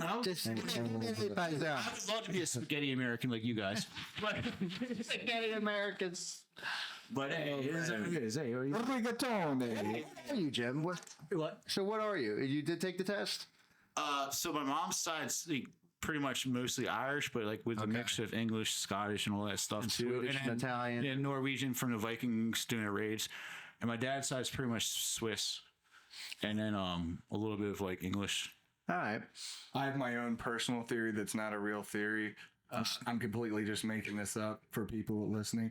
But I feel like all right, so let's say everyone took it in America and they found out that they're Native American, like a larger percentage of people were Native American than they anticipated. They have to start paying them money, right? And so they're like, "Oh fuck, we don't want to pay that money." Fuck you, pay. Yeah, so I think they, maybe they're changing. You know what? People I heard my reference. think like when you get part Native American on it, they don't think about how they got that part Native American. There are some bad things happening on both sides that just like the reason that like my family's got some Viking Norwegian shit mixed up in it. I don't think they came over being friends on the boat. Like, you know what I'm saying? Just like when people are part like Native American, it's like, well, how do you think you got that though? Well, it could be because they wanted to hook up, right? They can. There's love. There's singing true by that. a campfire, singing Kumbaya, and all that stuff. Yeah, I mean, I'm sure there would one officer in there. There, sure. And then later in life too. I mean, after all that John stuff Smith and kind of Pocahontas. Yeah, I watched that movie. Yeah. Look at the Reverend. With Leo. Obviously, it's a movie. Just around the riverbed. How high over the sycamore grow? If you cut it down, you'll never know. So we were talking earlier. I'm 37 years old, people. I don't really listen to like the new music. I don't really care about it. I don't try to be cool. It doesn't, but I do like that, the Big X, The Plug. I do. It's growing on me. Is that the song you're playing in intermission? Yeah. I do like that, man. I don't know what it is or what he's talking about, but I'm in. He's actually talking about things and the beats go. I'll have to listen to it. It just, the beat, yeah. I don't like the auto-tune rap. I'm really not a fan of the auto-tune rap. I'm sorry, people. I don't like it. I don't know what's going on. Was that Texas song? Yeah. I do like it. It's growing on me. I'm admittedly. To me, if it's under 2 years old, it's new to me. I don't care. I don't listen to new. I don't even try. I don't care. I can't even keep up with slang. I mean, women wearing the baggy pants. I mean, we're talking about. I mean, what they're wearing the baggy pants. So other women like that, and I'm like, why are you like guys? Obviously, we don't care. We want you to wear the tightest thing possible. Right? The mom jeans are all wearing now. Yeah. I feel like the '90s style is coming back, the grunge style. I think that's what's going on. There's a lot. Things go through cycles like that. Like the jeans. What was the guy at the Super Bowl halftime? He had like flared jeans. The bell bottoms. Yeah, they had the bell bottoms. Yeah, right? With their little bell. Well, he was rocking like a wearing some jean girl with like jeans. they kind of flared at the bottom. I'm not stating my opinion on it. They just kind of stuck out to me. I'm like, oh, this is interesting. I don't think I would wear them, but Yeah, it's a style, right? Yeah, I mean, I have zero sense of fashion. Jim loves Jeanco. I want my jeans huge. I want to put a PlayStation in my backpack. I love the video. There's like this guy, Austin. See if you can find this video. There's like this guy. All he does is take videos of him. He's like, check out my new outfit. It's just him with Jeanco, and they're really wide, and he's got like those ball necklaces and stuff, and he's like a wallet with a chain on it, and he just does like this. I know exactly what you're talking about. It's great. I love it. I can't tell if he's being serious or joking. Oh, he's dead serious. He's dead serious. I mean, it looks good if that's your style. It looks good. Yeah, I think most guys like a tighter fitting, but whatever. Well, you know. Like remember like the jeans girls wore in high school? Tight like a tiger. Yeah. Yeah. But I've noticed that they, you know, the styles keep changing. And Craig Perry was saying, he was like, because his wife is a teacher and he goes to like high school stuff. And he's like, every kid looks homeless. They're all dressing homeless. It is weird that they wear pajama bottoms out in public. Like, Well, in the gym. some women have been wearing the Cookie Monster pajama bottoms for years. Well, yeah, but they're the ones on heroin. Oh yeah. That's a different guy. Dude, this is Fuck is going on? the dude I'm thinking about has like glasses on. I think his name is what the hell's his name? What's his name, Jim? He's like rhymes. What I don't know what to say right now. Looks like a fucking mermaid. Like, I'm glad Jinko hasn't gone out of business. is this happening? Really? And I don't even know if I pronounce it right. Is it Jinko? I'm ready for this, honestly. Jesus Christ, I've never been exposed to this before. Drip severe. like that. Nah. He's got glasses. God, what is his name? Waxton. Type in Waxton. I think that's his name. Nah, he Waxton. looks like a straight turtle. No, just type. Yeah. Just type in Waxton. He looks like a juggalo kind of dude. Remember Juggalos? Yes. Johnson's a juggalo. There's never many juggalos in Wilmington. Like, I didn't even know juggalos existed until I went to high school. I know. I watch the videos of the Juggalo gatherings. You ever seen that? I thought they were much more of a threat than they actually were. Like growing up, I was like, wow, I kind of took them seriously. And then I was like, wait, these guys are fucking lasers. Yes, there he is. That's Waxton. But he's not wearing the uniform. He just changes outfits every day. He's got a dwarf or famous. No, he's a small. He's short probably, but He's got something. dude, he's so confident with. He makes one of these. Two different people. You guys are thinking of two different people who show off their outfits. I think I know the other one you're talking about. He has a full 2-liter in his back pocket. Yes. Yeah. Oh my goodness. Like, he shows how much stuff he could put in his Jinkos. Yeah. Holy crap. You see my drip right now? I don't feel comfortable laughing at this guy. I'm not laughing at him. I think it's funny. What is going on? Dude, he's I think he has over a million followers. I mean, he's making money now just making videos. This should fucking euthanize him. Sorry. He's joking, people. He's just joking. No. Yeah, I was worried. Yeah, anyway. What's your name, Jim? I have no idea what his name. Maybe if you can find 2-liter bottles in back I can't pockets. tell, like, if he's Probably in his 20s. Probably in his 20s. he's tough to. But you add him on Instagram, waxed him, and he's so confident with his outfits. And I don't know how I even came across it, but I watched like 50 of them one day. I go in those rabbit holes. Tell you what, man, the drip don't take a back seat with him. That's for sure. I'm hating because I have no sense of style. You know what else? Are bowl cuts coming back in style? Because if they are, I've seen multiple kids with bowl cuts. I'm giving Giovanni a bowl cut. If they're back in style, I will immediately give my son a bowl cut. I just want to do it. Just because I think it'd be funny. Bowl cuts have never been in style, but you should absolutely. Damn. Jim said that firmly too. He said, I will give you a bowl cut right now. About this question, he sent the questions.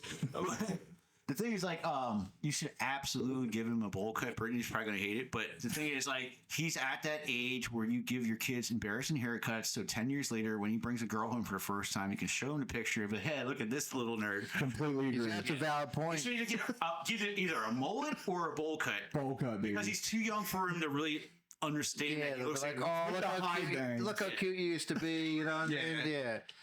Rather than like, wow, you've always been a stud your whole life. Your father raised you right. and then bust out that picture when he gets up and when he's a teenager. Yes. Like, look But it could be a badass bowl cut, right? He could look cool. badass bowl cut. Yeah, badass. I saw a guy rap. You know, the badass bowl cut at BBC.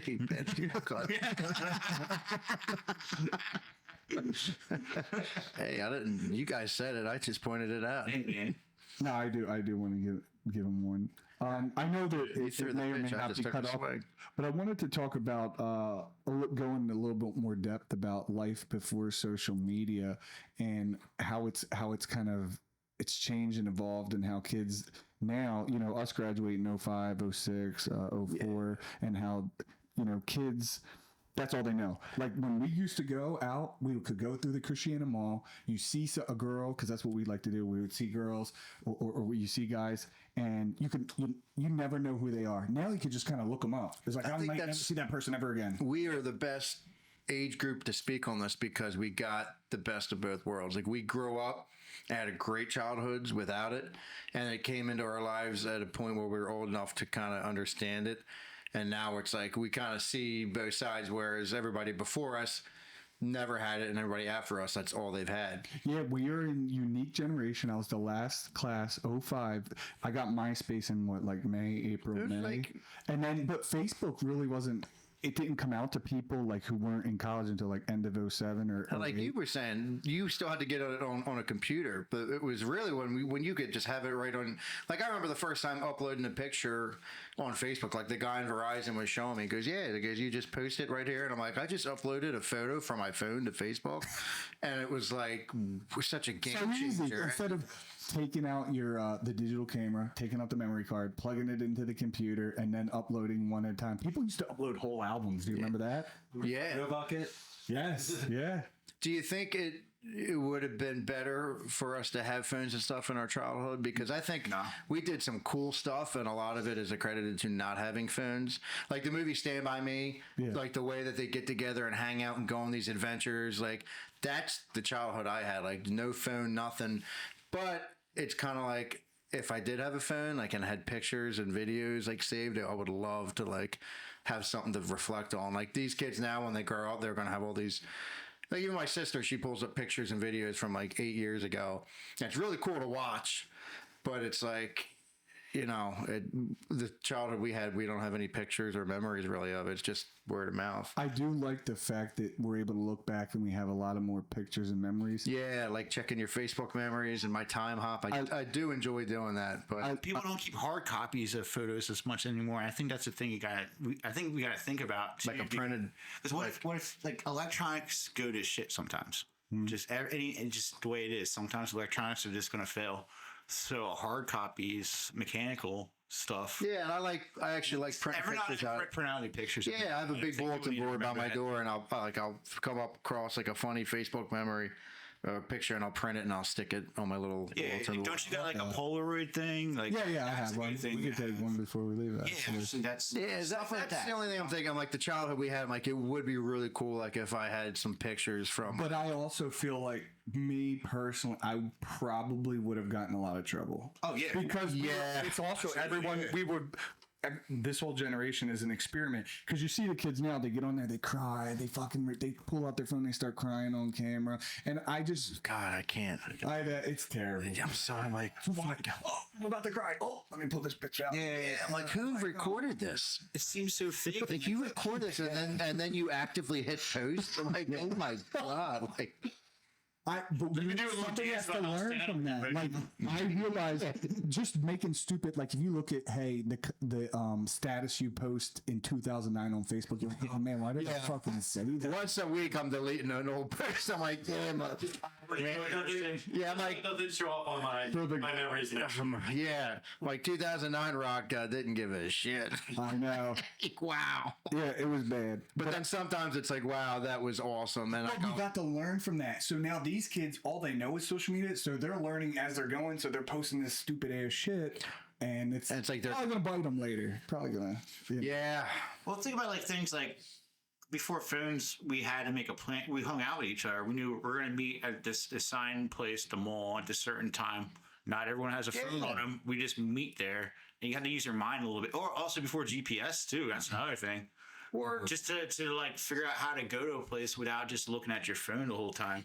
Yeah, man. Using your own mind a little bit. I feel like this younger generation is missing that, but maybe like one below them, maybe your kids. Yeah. Maybe they'll learn from the current 18-year-olds. I think people are actually going to get stupider because they're all going to depend on ChatGPT and they're going to depend on AI. So why do I need to think for myself? Well, maybe just like you were saying, like you have like your settings on your phone. Maybe just think about that with your own kids. Whenever it's time for your kids to get the phone, it's like just set limits. Like you can't ever stop them from going on it because they'll be weird. They're not going to fit in with their friends.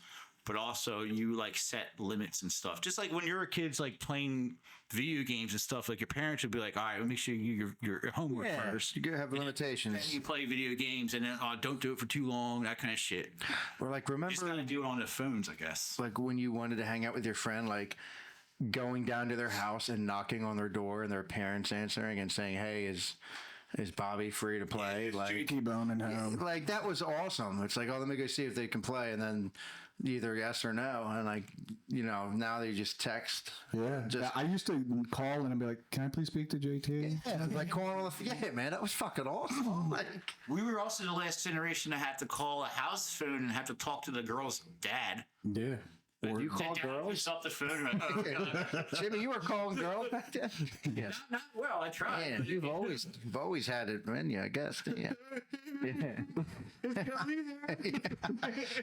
Oh, she Tell him hates to meet you. me by the bridge down by the creek in 17 minutes. Just never mind. Yeah, hang the phone up. One of the things I love doing Doorbell now. thing, see? Oh. Oh yeah, we did that. We actually had a quick story. So we used to there was a hill. It's in Cobblefield. We would go. I had pegs on my bike, and so me and Dan, R.I.P. Dan Casino. We would go. He'd run up, knock on the door, and then he'd jump on my pegs, and then we'd go down the hill really fast. You know what I mean? Where'd you grow up? Right here? In Villa Belma, and then in various trailer parks. All right, Yeah. VB. Yeah, Villa Belmont, VB. okay. But yeah, they all connected. Villa Belmont, then you go up West Chestnut Hill Road, then you got where JT lives, then you got Cobblefield, then Highfield. Oh, okay, so you were in the store all the time then. Yeah. That's awesome. You know what I'm disappointed in is that What does that mean? Yeah. He was like, just his frustration in that video I can relate to. He's like, what does that mean? look how young he is. That's tomorrow. And that is it for us today. Yum. Okay, I don't know. Whatever it is, it's not right on the teleprompter. I don't know what that is. I've never seen that. But there it is. We are going to do Sting, yeah. Okay, but yeah, I can't read it. There's no words on it. Okay. Ready? Sure. There's no words there. To play us out. What does that mean? To play us out. Sting is going to do, it's a video. Sting video. What is? For credits. I don't know what that means. To play us out. What does that mean? To end the show? Yeah. All right, go. In 5, 4, 3. That's tomorrow, and that is it. In 5, 4. So relatable. Fucking pissed. That's tomorrow, and that is it for us today. And we will leave you with a. I can't do it. We'll do it live. Okay. No. We'll do it live. Fuck it. Do it live. I'll write it, and we'll do it live. Fucking thing sucks. In 5, 4, 3.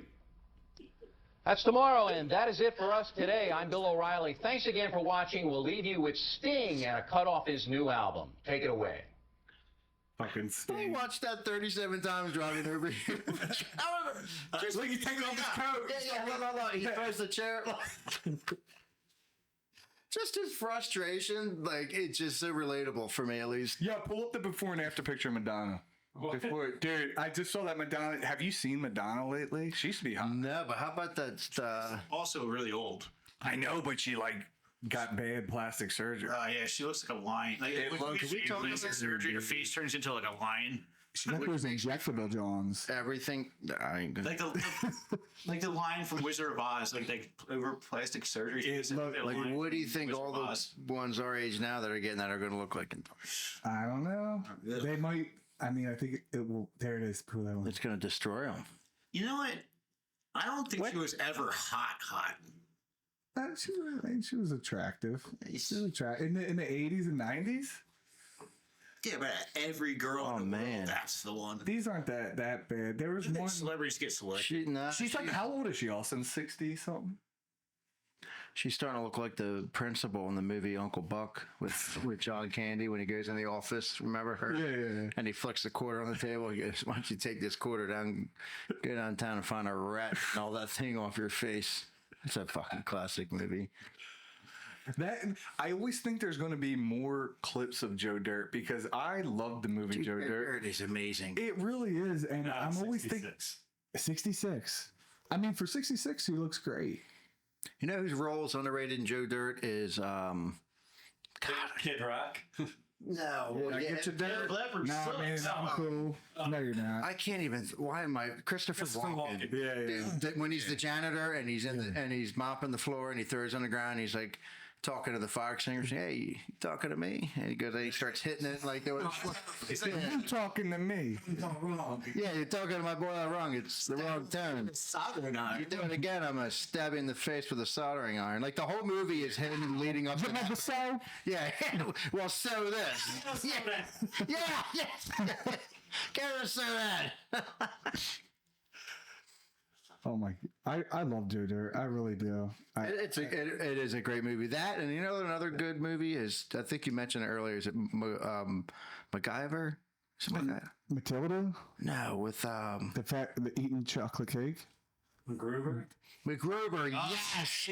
MacGruber is underrated, man. That movie's hilarious. It's the sex scene with his ex-wife that was dead in the cemetery. Pull it up, young Jamie. He's like, every day's a workout when you're walking around with a python between your legs. What he was remembering, like the license plate of the car. Oh yeah, GFH 8890. Oh, you remembered it. Look that up. If it's GFH 8890. Yeah, that'd be crazy if it was. There was another movie that I wanted to bring up, and now I totally freaking forget it. You know what? I'm not going to bring it because it's another conspiracy. I don't want to go into the conspiracies. We'll get there one day. Yeah. That'll have to be its own episode itself. I was trying. I heard they were making another Billy Madison. Aren't they making a second one? Happy Gilmore. Yeah. What are your thoughts on that when they take these classic movies and they redo them? Are you a fan of it? Shouldn't do it. The only one that they've ever done that I've enjoyed the sequel is Top Gun. I don't know if you guys seen the second. I haven't seen the second one. It's the only one where I'm like, wow, I'm glad they did a sequel to it, and they nailed it. But Terminator 2 is better than Terminator 1. Oh yeah, agreed. but that's more of a series. But there's also there was 10 years in between. So wasn't Top Gun it was a second one, right? It wasn't a remake. No, it was a follow up to the plot. So it's not like they remade. Yeah, second one, yeah. Man, they nailed it, and Tom Cruise is a beast. It sucks that he's in like a cult leader. Yes. I don't know much about that. Yeah, he's not the people. I'd be interested in hearing about it, but yeah. So what is Scientology? If we want to go there, but well, South Park explained it the best. Dude, South Park explains you want to everything. South Park, Between South Park and Family Guy and The Simpsons, like that's where you learn everything. South Park's still good. They did Mormons too. He's really high. So Tom Cruise is like really high up in Scientology. Obviously he's a phenomenal actor and all that. And I love his movies.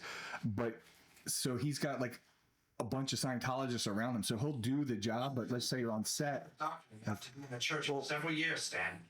Are you ready? The guy that started, he was a naval intelligence officer, and he was also a fiction writer. Reason for people feeling sad and depressed. An alien reason. It all began 75 million years ago. Back then, there was a galactic federation of planets, which was ruled over by the evil Lord Xenu. That's up your alley, Joe. Aliens. Whenever I see aliens, I think aliens. But I mean, this is just like a straight up sci-fi, in my opinion. Countless aliens from all different planets, and then had those aliens frozen. This is what Scientologists actually believe. Which looked like DC-8s, except with rocket engines. The cruisers then took Battlefield Earth was about Scientology also. and dumped them into Really? That shitty Giant and Travolta movie from the 90s. Wait, there's no such thing as They shit. dropped them in the volcanoes. I forgot about that. The frozen ones in the volcanoes. Okay. Shipped on, all floated up towards the sky. But the evil Lord Xenu had They look like little, yeah. Xenu didn't want their souls to return, and so he built giant soul catchers in the sky. The souls were taken to a huge soul brainwashing facility, which Xenu had also built on Earth. Yeah, this is what Scientologists The souls actually were believe. forced to watch days of brainwashing material, which tricked them into believing a false reality. Xenu then released the alien souls, which roamed the Earth aimlessly in a fog of confusion. At the dawn of man, the souls finally found bodies which they could grab onto. They attached themselves to all mankind, which still to this day causes all our fears, our confusions, and our problems. Hey, maybe they're right.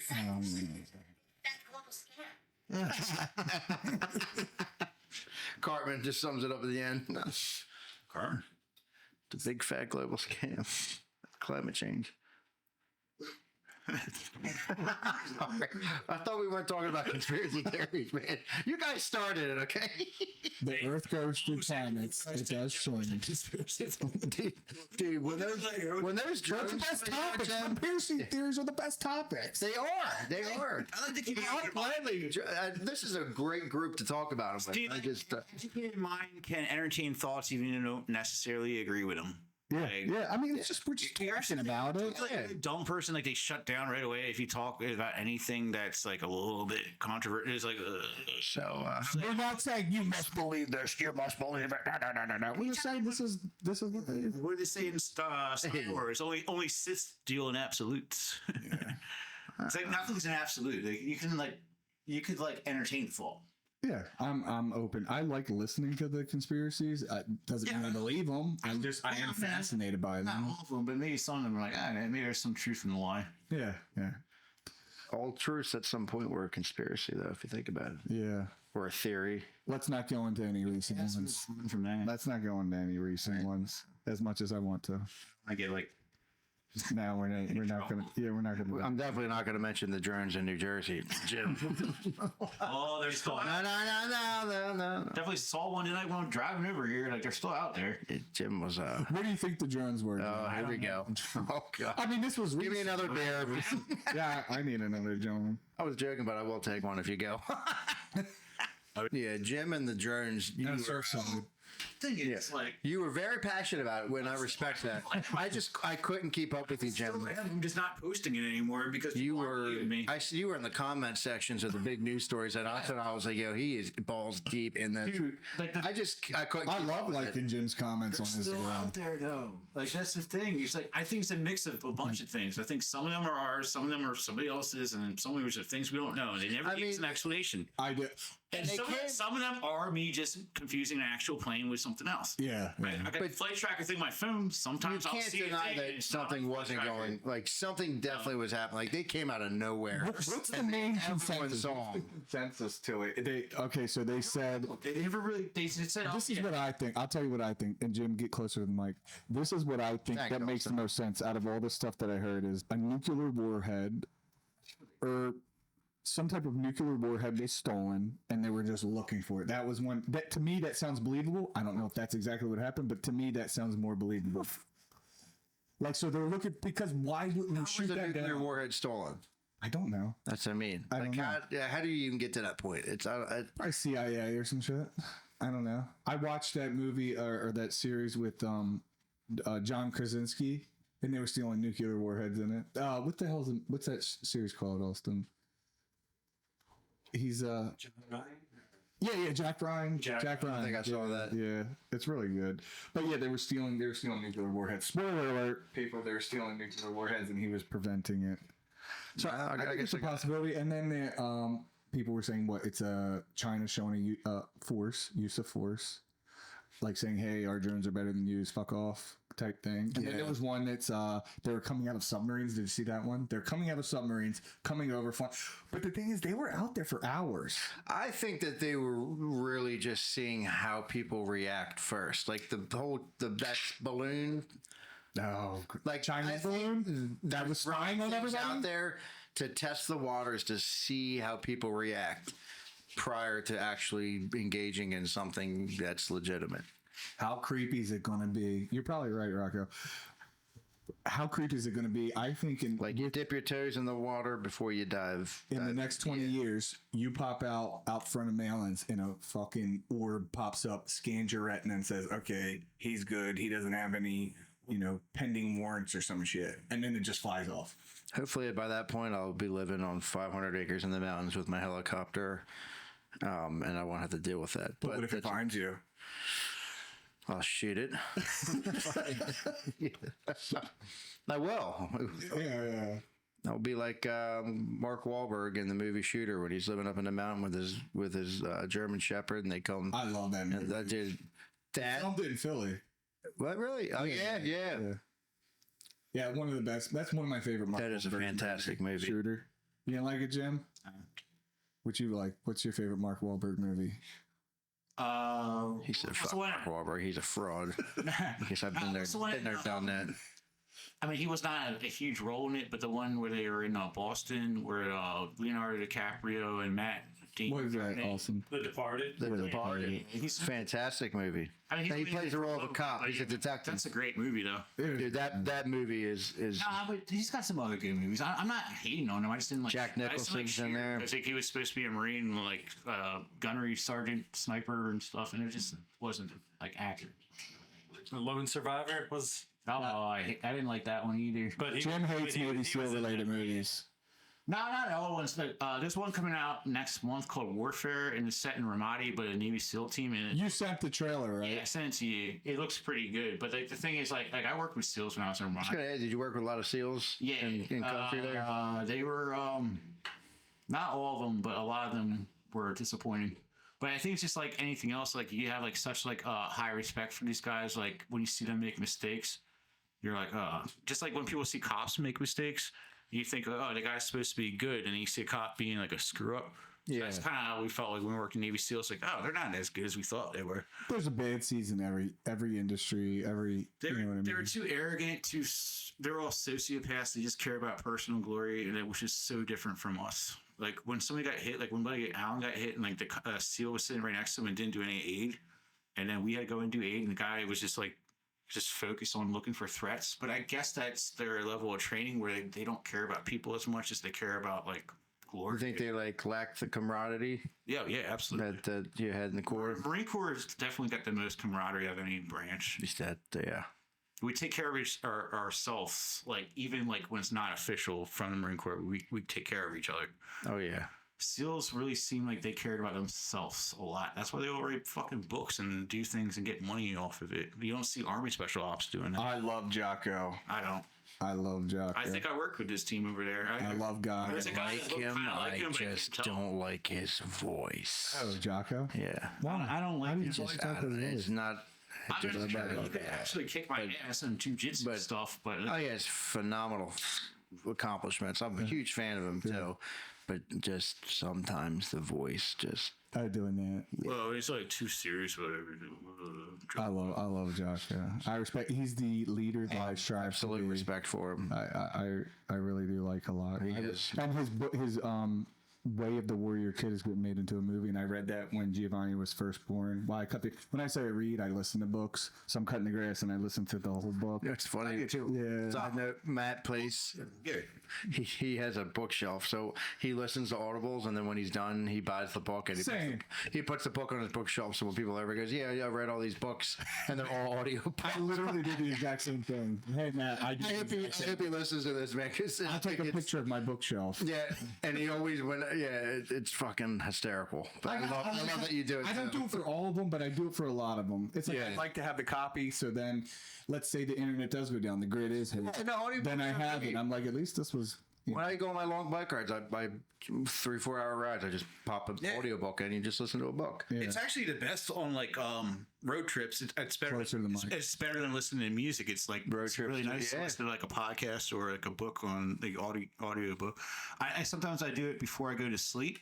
But the problem is I sleep through it, but then it's still playing. So then I kind of go back to where I left off when I fell asleep, and then it can kind of like tell like it's like I've heard this before, but I didn't really. Yeah. When you go back to. Do you guys got any audio books recently that you listened to that you'd recommend? Yeah, Alex Hormozy. Alex Hormozy is a great guy.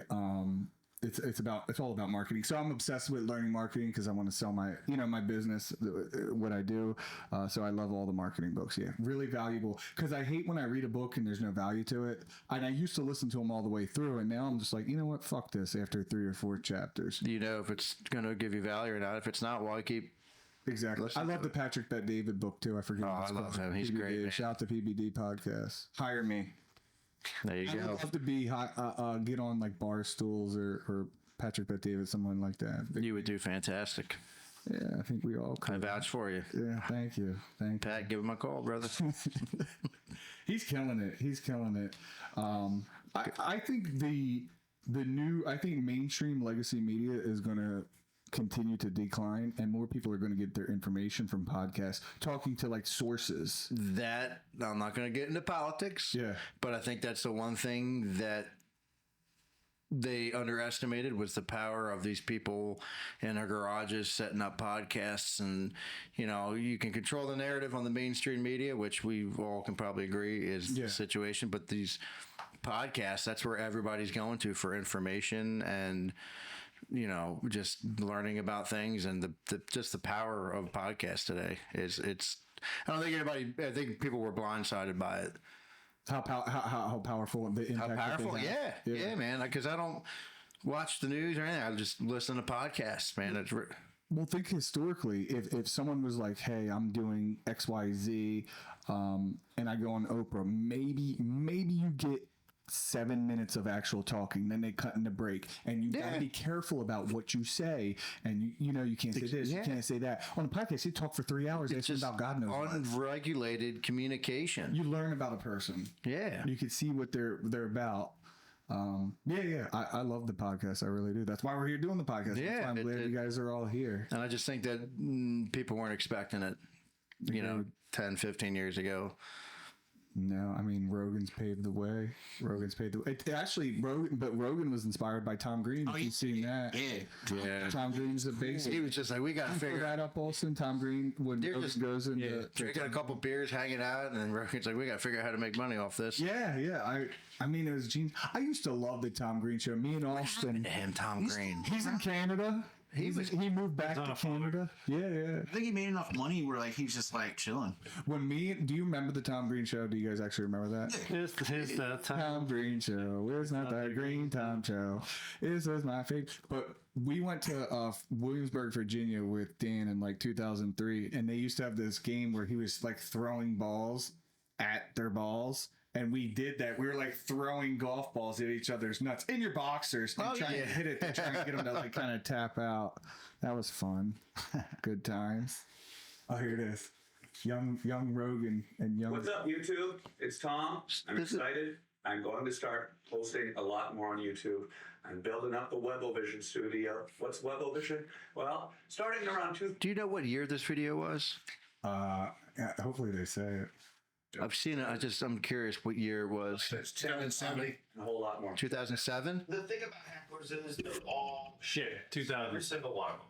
There's no really cool, enlightened, intelligent hecklers. They're all douchebags that don't give a fuck about other people. They get drunk and they want to yell out and they think they're important. They're assholes. If you knew them in real life, for sure they'd be assholes. There's no super cool hecklers. They don't exist. Is that us right now? No, I'm not in the clip. It's your answer, man. Well, we're all in good shot. Both you guys or what? I got some Dr. McGillicuddy's here, some Fireball. Mind if I do a shot? Yes, sure. Yeah. Great stuff here. Drink shot. Great stuff. Come on, I'll do a shot. Here we go, guys. We have the camera put in the fridge. Cheers. Cheers. So this is fucking awesome. Thank you, man. See, this is the craziest thing ever. To me, it gets fun when I just can sit here and just be the kind of computer guy and set you up with some calls here. They're taking live calls. You know how excited you think it's cool for us? Think how cool it is for somebody that just gets took off. Should we take a call from somebody? Somebody's gonna call us. Dude, that's a great idea. Here it was like with this. The first time we did Skype, it was just so awesome. Bob They had Skype back in 2007? Max Miller. Is that what he said? I think so. And Bob Saget made That must have been really new. I just think we were just graduating high school, right? I was 05. You were I was 05. So. Right. Yeah, a couple years after. That's crazy. You know, his friggin' I used Skype in 2009 because I was dating that girl from the Czech Republic. Okay. So we would do it like that, like video chatting and stuff. Did you guys ever do it nude? Or? Yeah. What are you talking about? video, but it's like What are you talking about? the genre is different. Okay. You dirty little Italian, you. Hey, what are you talking about? Hey, paisan. Yeah, I love that this happened because I mean that's kind of why we're here. If this clip didn't happen, would we be here? Would all the podcasts be existing? No, we don't actually know. So I've watched that clip before. You can kind of see like the lights and like Joe like lighting up. It's like, oh shit, this is an idea. The right light here. bulb goes off. But yeah, it seems like he's probably the originator then.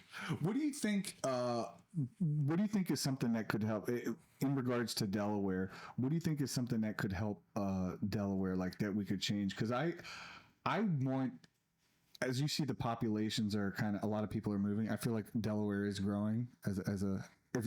If you remember 2005, we were in high school. Some people lived in Middletown. Now Middletown's totally full. People are filling up Smyrna. I feel like we're going to keep moving more and more south. Not only that, the beach. People are retiring to the beach. It's one of the highest populated retirement destinations. And it's expensive on the there, East too. Coast. The beach is just flooded. Yeah. And look how it's been transforming. Like Dewey Beach is just a total resort town now. I mean, all those little properties that were family. Even Lewis. Yeah. One thing we definitely lack: tax-free shopping. There's a lot of incentives. You're an hour from Baltimore, an hour from D.C., 2 hours from New York. It really is a. We lack entertainment in the wintertime besides drinking. For real. Like, you go to other places like music venues or something like that. Not just the winter. Yeah, so stuff like that. Yeah. There's the same. There's no comedy club in Wilmington. You had to go to Philly for a lot of shit. Yeah.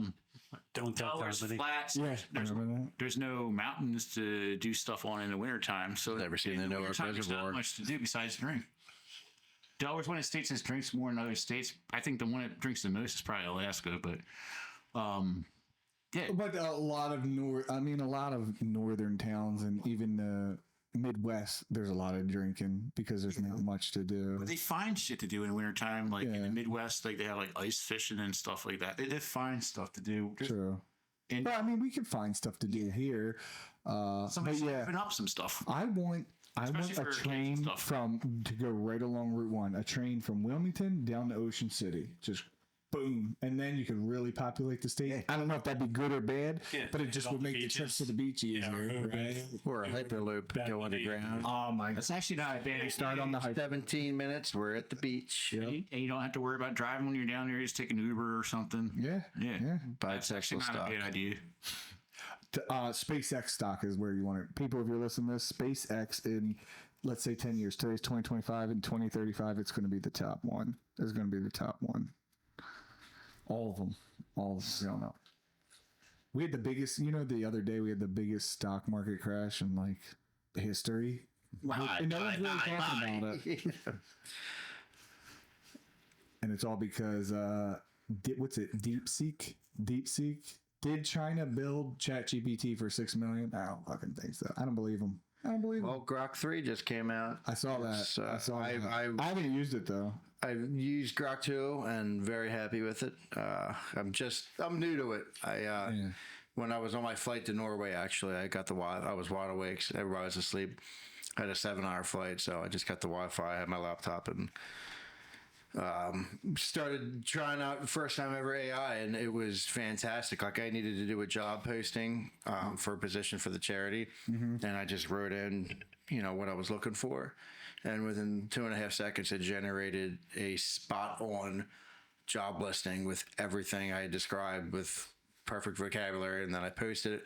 And within 15 minutes, I had an email, and I ended up meeting the guy. Like, it would just happen like that. And I was looking for logo ideas, and I just was typing in, and I have multiple logos that I've saved. Like, that was the free version of it. I have the subscription version now. But it's pretty incredible what you can do with it. I agree. And I'm new to it. I still don't. Can you explain? Because I have no idea what you guys are talking about. He's talking about ChatGPT. I also And Grok. I've heard of Grok. It's Elon Musk's ChatGPT. I see. It's on X, essentially. Up on X. Formerly Twitter. Yeah. On Spaces. They call them Spaces, right? Instead of tweets, aren't they called Spaces or something? No, community notes is probably what you're thinking of. No, like when you write used something. to be tweets. What are they called now? I think they're called Spaces, but I'm not totally sure. I'm on it all the time. It's a fit. I think it's genius. Because if half of us don't understand it, and the people watching, So community notes is someone can post something on Twitter. Check it on Twitter. Yeah, pretty much from the community. From the community, and you can't be altered. So even Elon Musk, who's controversial, he'll get fact checked with his community notes, which is good. Rocco, while you're here, and we were talking briefly, Where do you see? I mean, you own Malin's now. Do you remember? I'm pitching I was trying to get him. I was like, you should open up Malin's up here, and he's like, do you know how much fucking work that is? And it is a lot of work, and I know, and I'm just being selfish. Like a Malin's Express, like a Malin's up in Lantona. Okay, no, it's not even the work. I mean, I'm not afraid of the hard work. It's just duplicating something and maintaining the same amount of quality. Standards. Because part of mail is like people who come back all the time and like neighborhood people. I mean, one of the reasons it's so successful is our menu's huge. We offer a huge variety. Like, we have so many moving parts there, and it's tough. It's a well-oiled machine. It's like controlled chaos, but taking that and trying to mimic and duplicate it is extremely hard to do without cutting corners. And once you start cutting corners, the quality goes down. Especially when it's been going for 50 years. Yeah, exactly. So, that's what everybody's first idea is when they have something that works. It's like, open up another. And why not just double down on what's working and tweak it and make it even better and then come up with something new. That's kind of where my head's at, because that's, for me, it's kind of like the easy thing. It's like, oh, just open up another spot. And it's like I said, it's tough to do with a place like that because there's so many moving parts and it's such a wide variety menu. And it's just like I said, in order to do it, you'd have to take the menu and size it down to a third of what it is, and you'd have to really refine it. And that's what happened to a lot of these places that start off small, high quality. Once you get big and you start to scale, the quality goes down, and you kind of beat the quality out of the name, and that's not what I want to do with that. So it's like, take something that's good and that works and make it better and tweak it and fine tune it, and then do something else. Have you thought about all right, so not doing a second location, but you had the the original location for people to come in, buy what they had to do for their family for their dinner, but have a second location that's only for catering and party events like weddings and stuff. Yeah, and that's kind of what it's devoted to that. Yeah, that's kind of the fork in the road I'm at now. Fuck wah. Yeah. No, but because that's what like a lot of places do. The Columbus Inn had that thing where like all right, so like if you did like a wedding or something, it's the same menu, but it's like a separate location, and people go to just doing that, and like large orders, like you guys do, like when schools come in to play UD and stuff. Yeah, we do. I mean, so catering is a whole different ball game, and it's starting to. Yeah. It's at a point now where the catering is sometimes it interferes with the day-to-day operations because it's people call in the middle of the lunch rush. Lunch rush, you have an hour and a half, 2 hours where everybody's getting on a lunch break at the same time. So they're rushing in, they want their food, their soda, their drink, and they want out because they only have it a allotted amount of time. Yeah. And you got people calling in the middle of lunch asking 30 questions on catering options, and it takes away somebody who'd be dealing with the day-to-day, like a lunch customer, to deal with the catering. So you do eventually have to start separating that. Yeah, that's what I'm thinking, like, because like you just have like a couple devoted, like, good solid employees that just only do the big stuff. Is that what you do now? How do you do it now, Rocco? With the now everything's under one roof. It's the catering and the day-to-day. So if you're so we come in, I'm ordering subs and shit. So if somebody else comes in and says, hey Rocco, I want 50 Italian subs tomorrow, do they have to come? Do you make it in the same spot, like it's all? Yeah, it's exactly. Okay. It's like sometimes if we're too crazy busy, it's like, call back, or, we can handle this after lunch. But then again, you don't want to lose a sale, because it's like you tell somebody to call back, they might look elsewhere in the meantime. By the time you get a hold of them, like, oh, well, we ended up going this route. So you want to. And they're big orders. Yeah, you want to secure the sale while it's there, but like 50 subs, that's like $500. But dude, you got somebody who's supposed to be at the front taking orders, checking people out, getting them in, getting them out. Because like I said, the time restriction on lunch, everybody has a lot of time, and somebody calls and has 30 questions on a catering order for a graduation party, and they're taking that person and they're getting pulled to answer all these questions. And so it does come with some, issues there where it's kind of.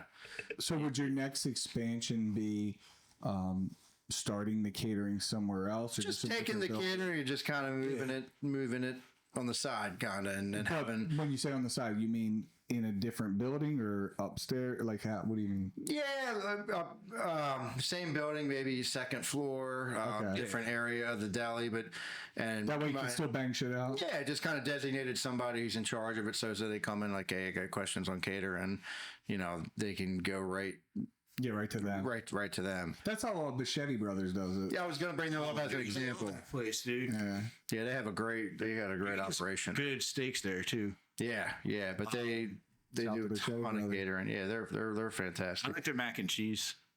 Bichetti Brothers. Never had their mac and cheese. Yeah, I haven't. You just sell in a treat. You just put it in the oven, half an hour. Yeah, but all their stuff's good. Yeah. Agreed. Malin's the best deli in Delaware and probably the world, if I'm being honest. You heard it here first, Joey Dots, baby. Joey Dots approved. Okay, Rocco. JDA. So you've worked in multiple restaurants. You worked on the beach. You worked at Catherine Mooney's. You worked at North Beach. You were Malin's. You own Malin's. What's one of your favorite restaurants in Delaware? Well, let me think on that. Let's sit down to eat. Okay, we can circle back. Jim, what's one of your favorite restaurants in Delaware? I mean, I want to say Columbus Inn just because I worked there, but it's still good, and I'm still friends with the guys that are still there. But I love Mexican places, and Delaware does have some good Mexican places. So El Maya in Price's Corner, right next to Ace Hardware, that's a really good Mexican joint. Okay. El Maya. Okay. I think it's called El Maya. But a latte and take is always good too. Or sometimes the little taco stands. If you just want to get a quick lunch, you get 3 tacos, and there's a lot of these places around. Yeah, I love Mexican food. What about you, Austin? What's your favorite? What's one of your favorite places to eat in Delaware? I had a place recently. Me and Leah went Cafe Scalessa. Where's that at? There's a new location in Pike Creek where Cafe Americano used to be. But yeah, I haven't been there yet. I loved Cafe Americano. Yankees. Nice. Yeah, they're fantastic. I've been in the Wilmington location, but they just opened up a spot in Pike. Is it Pike Creek? Yeah, Pike Creek. Yeah. What is it, Rocco? Is your thing? For me, if you're for like a more fine dining sit down restaurant, House of William and Mary. Have you guys ever? Oh yeah, Zealand used to work there. That I mean, if I'm taking somebody on a date, that's the spot. I love that place. The bone marrow there. I've never had bone marrow elsewhere, so I don't really have anything to compare it to. But I get it there every time. It's an odd choice, right? It's delicious, man. It's so good. Have you ever had that? Dude, go to House of William and Mary and order the bone marrow. It's probably the best thing I've ever had. I always think of the bone marrow transplant when I hear that, so it like freaks me out. Bone marrow. Yeah, I know. It kind of freaked me out too, but oh my god, it's so good. I don't know how they cook it or how it's prepared. But it's delicious. I got a recommendation for a date spot, The Coin in Wilmington. Really good food, but never been there. Cool vibe in there too. Where's that at? On Market Street, I think. Street, okay. Yeah. See, Wilmington actually does have a lot of pretty good restaurants for like a small state that we are. That's why I hate like when people go to like chain restaurants and stuff when we have these good restaurants. Like my brother, What's wrong with Applebee's, Jim? My brother wanted to go to Olive Garden for his birthday, and I saw hunting and stuff, and I was like, man, we got all these good restaurants in Wilmington. He wants, but went there. It was actually wasn't that bad. Unlimited salad and breadsticks. Oh yeah, let's keep going, baby. It would have been so much better just to go to like Mrs. Rubino's or Attilo's or something. It was fantastic. But I don't know, it's his birthday. You get to pick what you want. Yeah, they had a good dessert. I mean, you know my brother, man. He loves dessert. They had a chocolate cake that was like lasagna, so it was like layered, just like chocolate, fudge, chocolate, different types of chocolate, dark chocolate, light chocolate, but like it was layered like a lasagna. But it was, makes me think of a different chocolate lasagna that It looked like a cake, like a lasagna, but it was just layered differ't types of chocolate and fudge. It was kind of cool. I didn't get it. I don't really get sweets. You didn't eat it? No, I don't really. I've never really been big about sweets. I don't know what my favorite restaurant is, but I like the Mexican food too. I could eat Mexican like every day. I love Italian food. It's probably my favorite, but it's so many carbs, and I'm just like, I gotta take it easy. I like Tequila Morleone. Also, it's right over the line. It's technically not in Delaware. You know, it's right over the line in Hocassin. In Pennsylvania. Yeah. I don't know. Yeah, it's delicious. Highly, highly recommend. It's Mexican? It's Mexican. Okay. It's Really good fucking Mexican. banging. Yeah. Is it like Exton or No, it's in Avondale. It's right over the line. Yeah, right. Avondale. Grove, yeah. mushrooms are growing? Yes. Yes. It's 10 minutes from here. Because all the Mexicans like working the mushroom fields there. But, Yes. but yeah, there's a lot of good places there too. Yes. Jim, we're recording a podcast. Yeah. I can say the truth. Yes, you can. Great. Yes, you can. I can say the truth. Can't argue with the man. No, I mean, I at the Hacks, I know a guy who's from Mexico. His name is Jose. Yeah, I know. I talk to him in the sauna all the time. Yeah, Jose. Yeah, he's got the tattoos. Yeah, he's awesome. He owns a mushroom farm, and he is Mexican. He's awesome, Dan. He's one of the nicest. I know a few Mexican, or not Mexican. I know a few mushroom farm owners from the Hack, which is crazy. It's tough business, dude. Yeah, it is. I love mushrooms though. We're It's a scary business too. Yep. Yeah. Kira, who's editing this, has will have a complaint because they actually have meetings. She told me that because of the poop, they were causing flies to get everywhere. They had to do like a fly removal or something, insect removal thing. Kira, you can tell me what that is exactly. We'll pull that up. Oh, El Maya, the place I was talking about, and We're hammering this out. This is great. What's Yeah. Are you guys still good? used to be an Italian restaurant, and they kept all the same decorations and just made it a little bit more Mexican. But they had closed tomorrow? there's paintings and stuff on the walls from when it was an Italian restaurant. I forget what it was called. Favorite bar in Delaware? Favorite bar? Well, Mulrooney's, I guess. Mulrooney's. Okay, shout out to Mulrooney's. Let's talk about Mulrooney's, Jim. This comes out, but I'll be working here. Tell me about Mulrooney's. I've never been in. I've never been there, but he's the only one I know who actually has been there. A million times. It's about to be big because it's like the biggest place.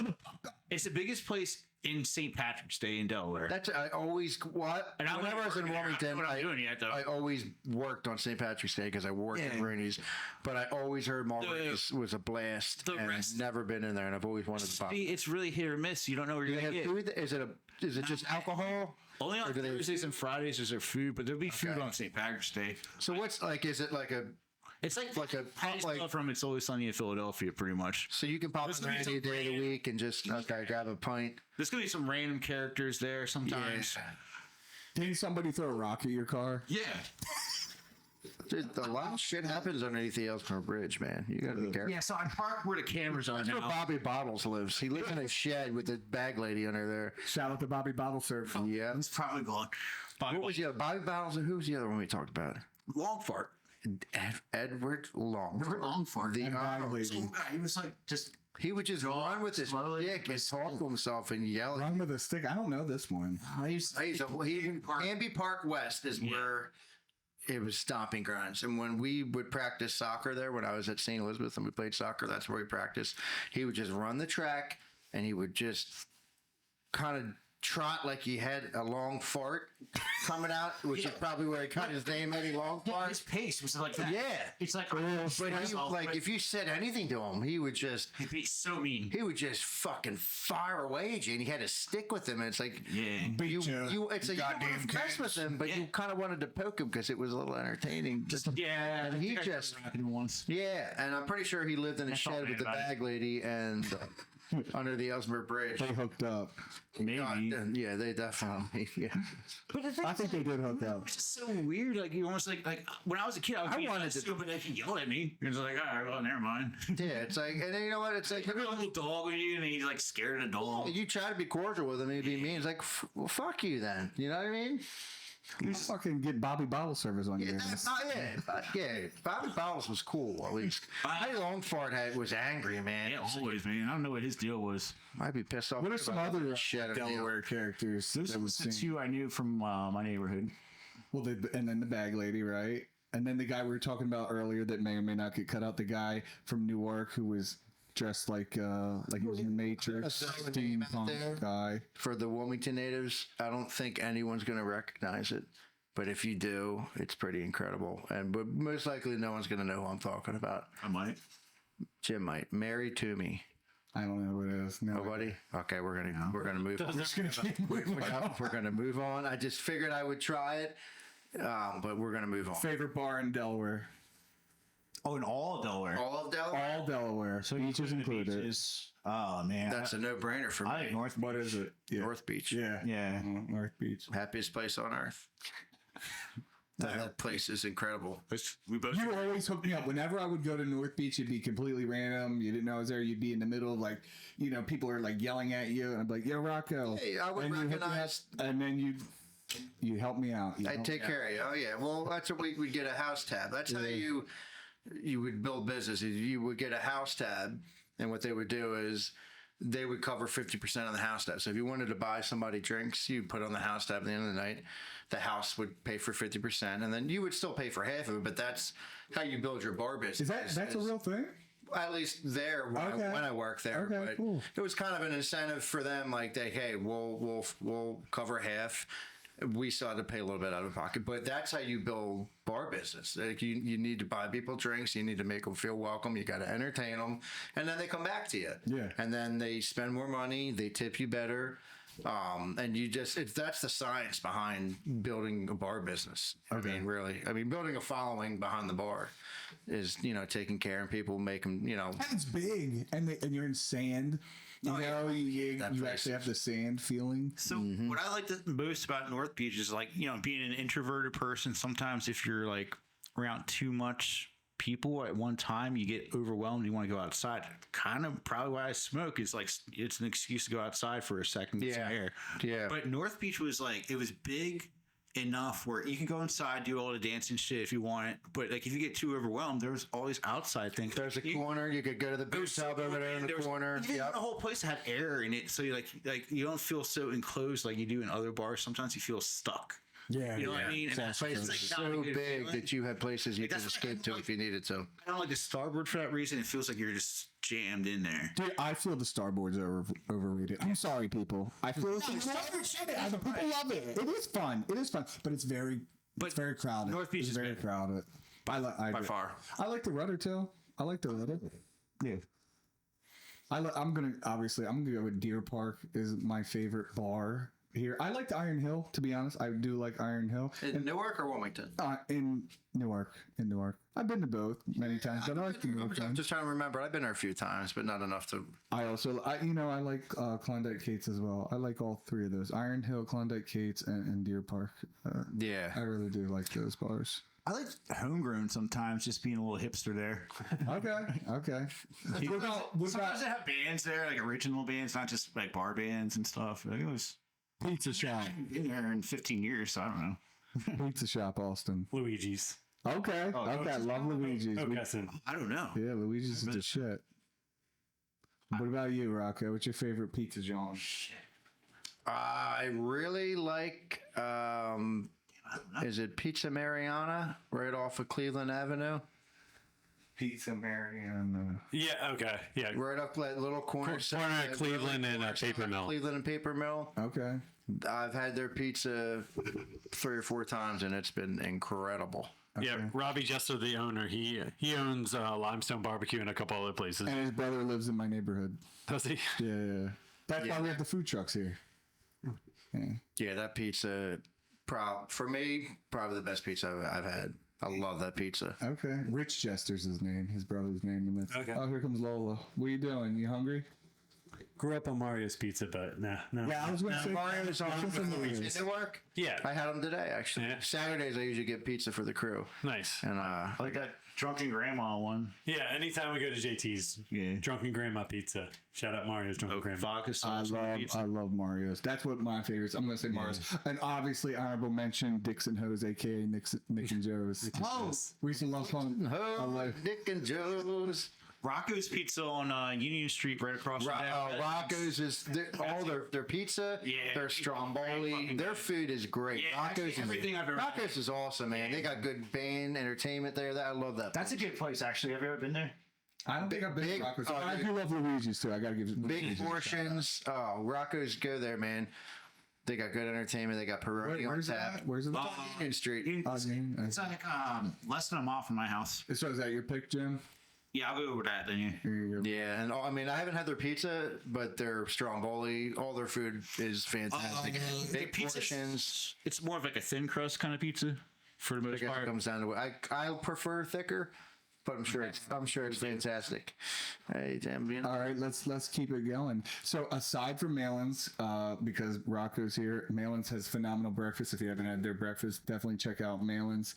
What's your favorite breakfast place in Delaware? Crossroads. I knew it. And they're great. You guys know that. Yeah. I'm a diner connoisseur, if you would. In the spring and the summertime, on Sundays, I like to get on my motorcycle bright and early, have a coffee, and I like to just go ride back roads and find hole in the wall. Not that Crossroads isn't a hole in the wall. I've just been going there forever. I love that place, but I love going to find hole in the wall diners in the middle of nowhere with just, what grandma be cooking it. Yeah, what grandma be cooking. Yeah, exactly. And I'll sit and I'll have breakfast and then I'll ride home and I won't tell anybody. I'll just do it. You been to the Bear Diner? No. No, Bear Diner's great. They're great. I've been going there. Brent's dad, shout out to Brent Robertson and Tom Robertson. Tom's like their number one customer. He goes there like 10 times a week. But they're really good. They're really good too. Yeah. I like it for sandwiches. I do like the original hot bagel. You ever been there in Pike Creek? Yeah, no, they're I just great. started there, maybe going there like a couple years ago. Yeah. They're fucking delicious. Assuming this conversation that we're just taking Waffle House and putting it on the pedestal and massage. Is that right? Because okay. Yeah, we're gonna put Waffle House in the back burner. Yeah, we're just doing Delaware things, I guess, right now. All right, well, That's Elkton. Well, it's a chain, so. What do you like, Jim? It's a fight club. It's a goddamn fight club. Cozy Corner. It serves eggs. Also on Union Street. The Cozy Corner's is great. K. With the K. Yep. It's got really limited hours. It's only a breakfast and lunch place, really. It's like when you go on Union Street coming back from Trolley Square, it's the first thing on the left. It's a little hole in the wall thing. It's cash only too, right? Yeah, usually I don't know. I love cash only. Yeah. That's a small business. Laissez-faire economics. There's a picture of Chesty Puller. Is there in Cozy Corner? Yeah, like one of the most famous Marines. If you guys don't know who Chesty Puller is, a quick Google search will solve that. Jim is like a modern day Chesty Puller, essentially. No, that guy was way saltier than me. What is that? His picture just looks like he looks like a fool. Dude, he was. If you just no Marine will disagree with you when saying that he was.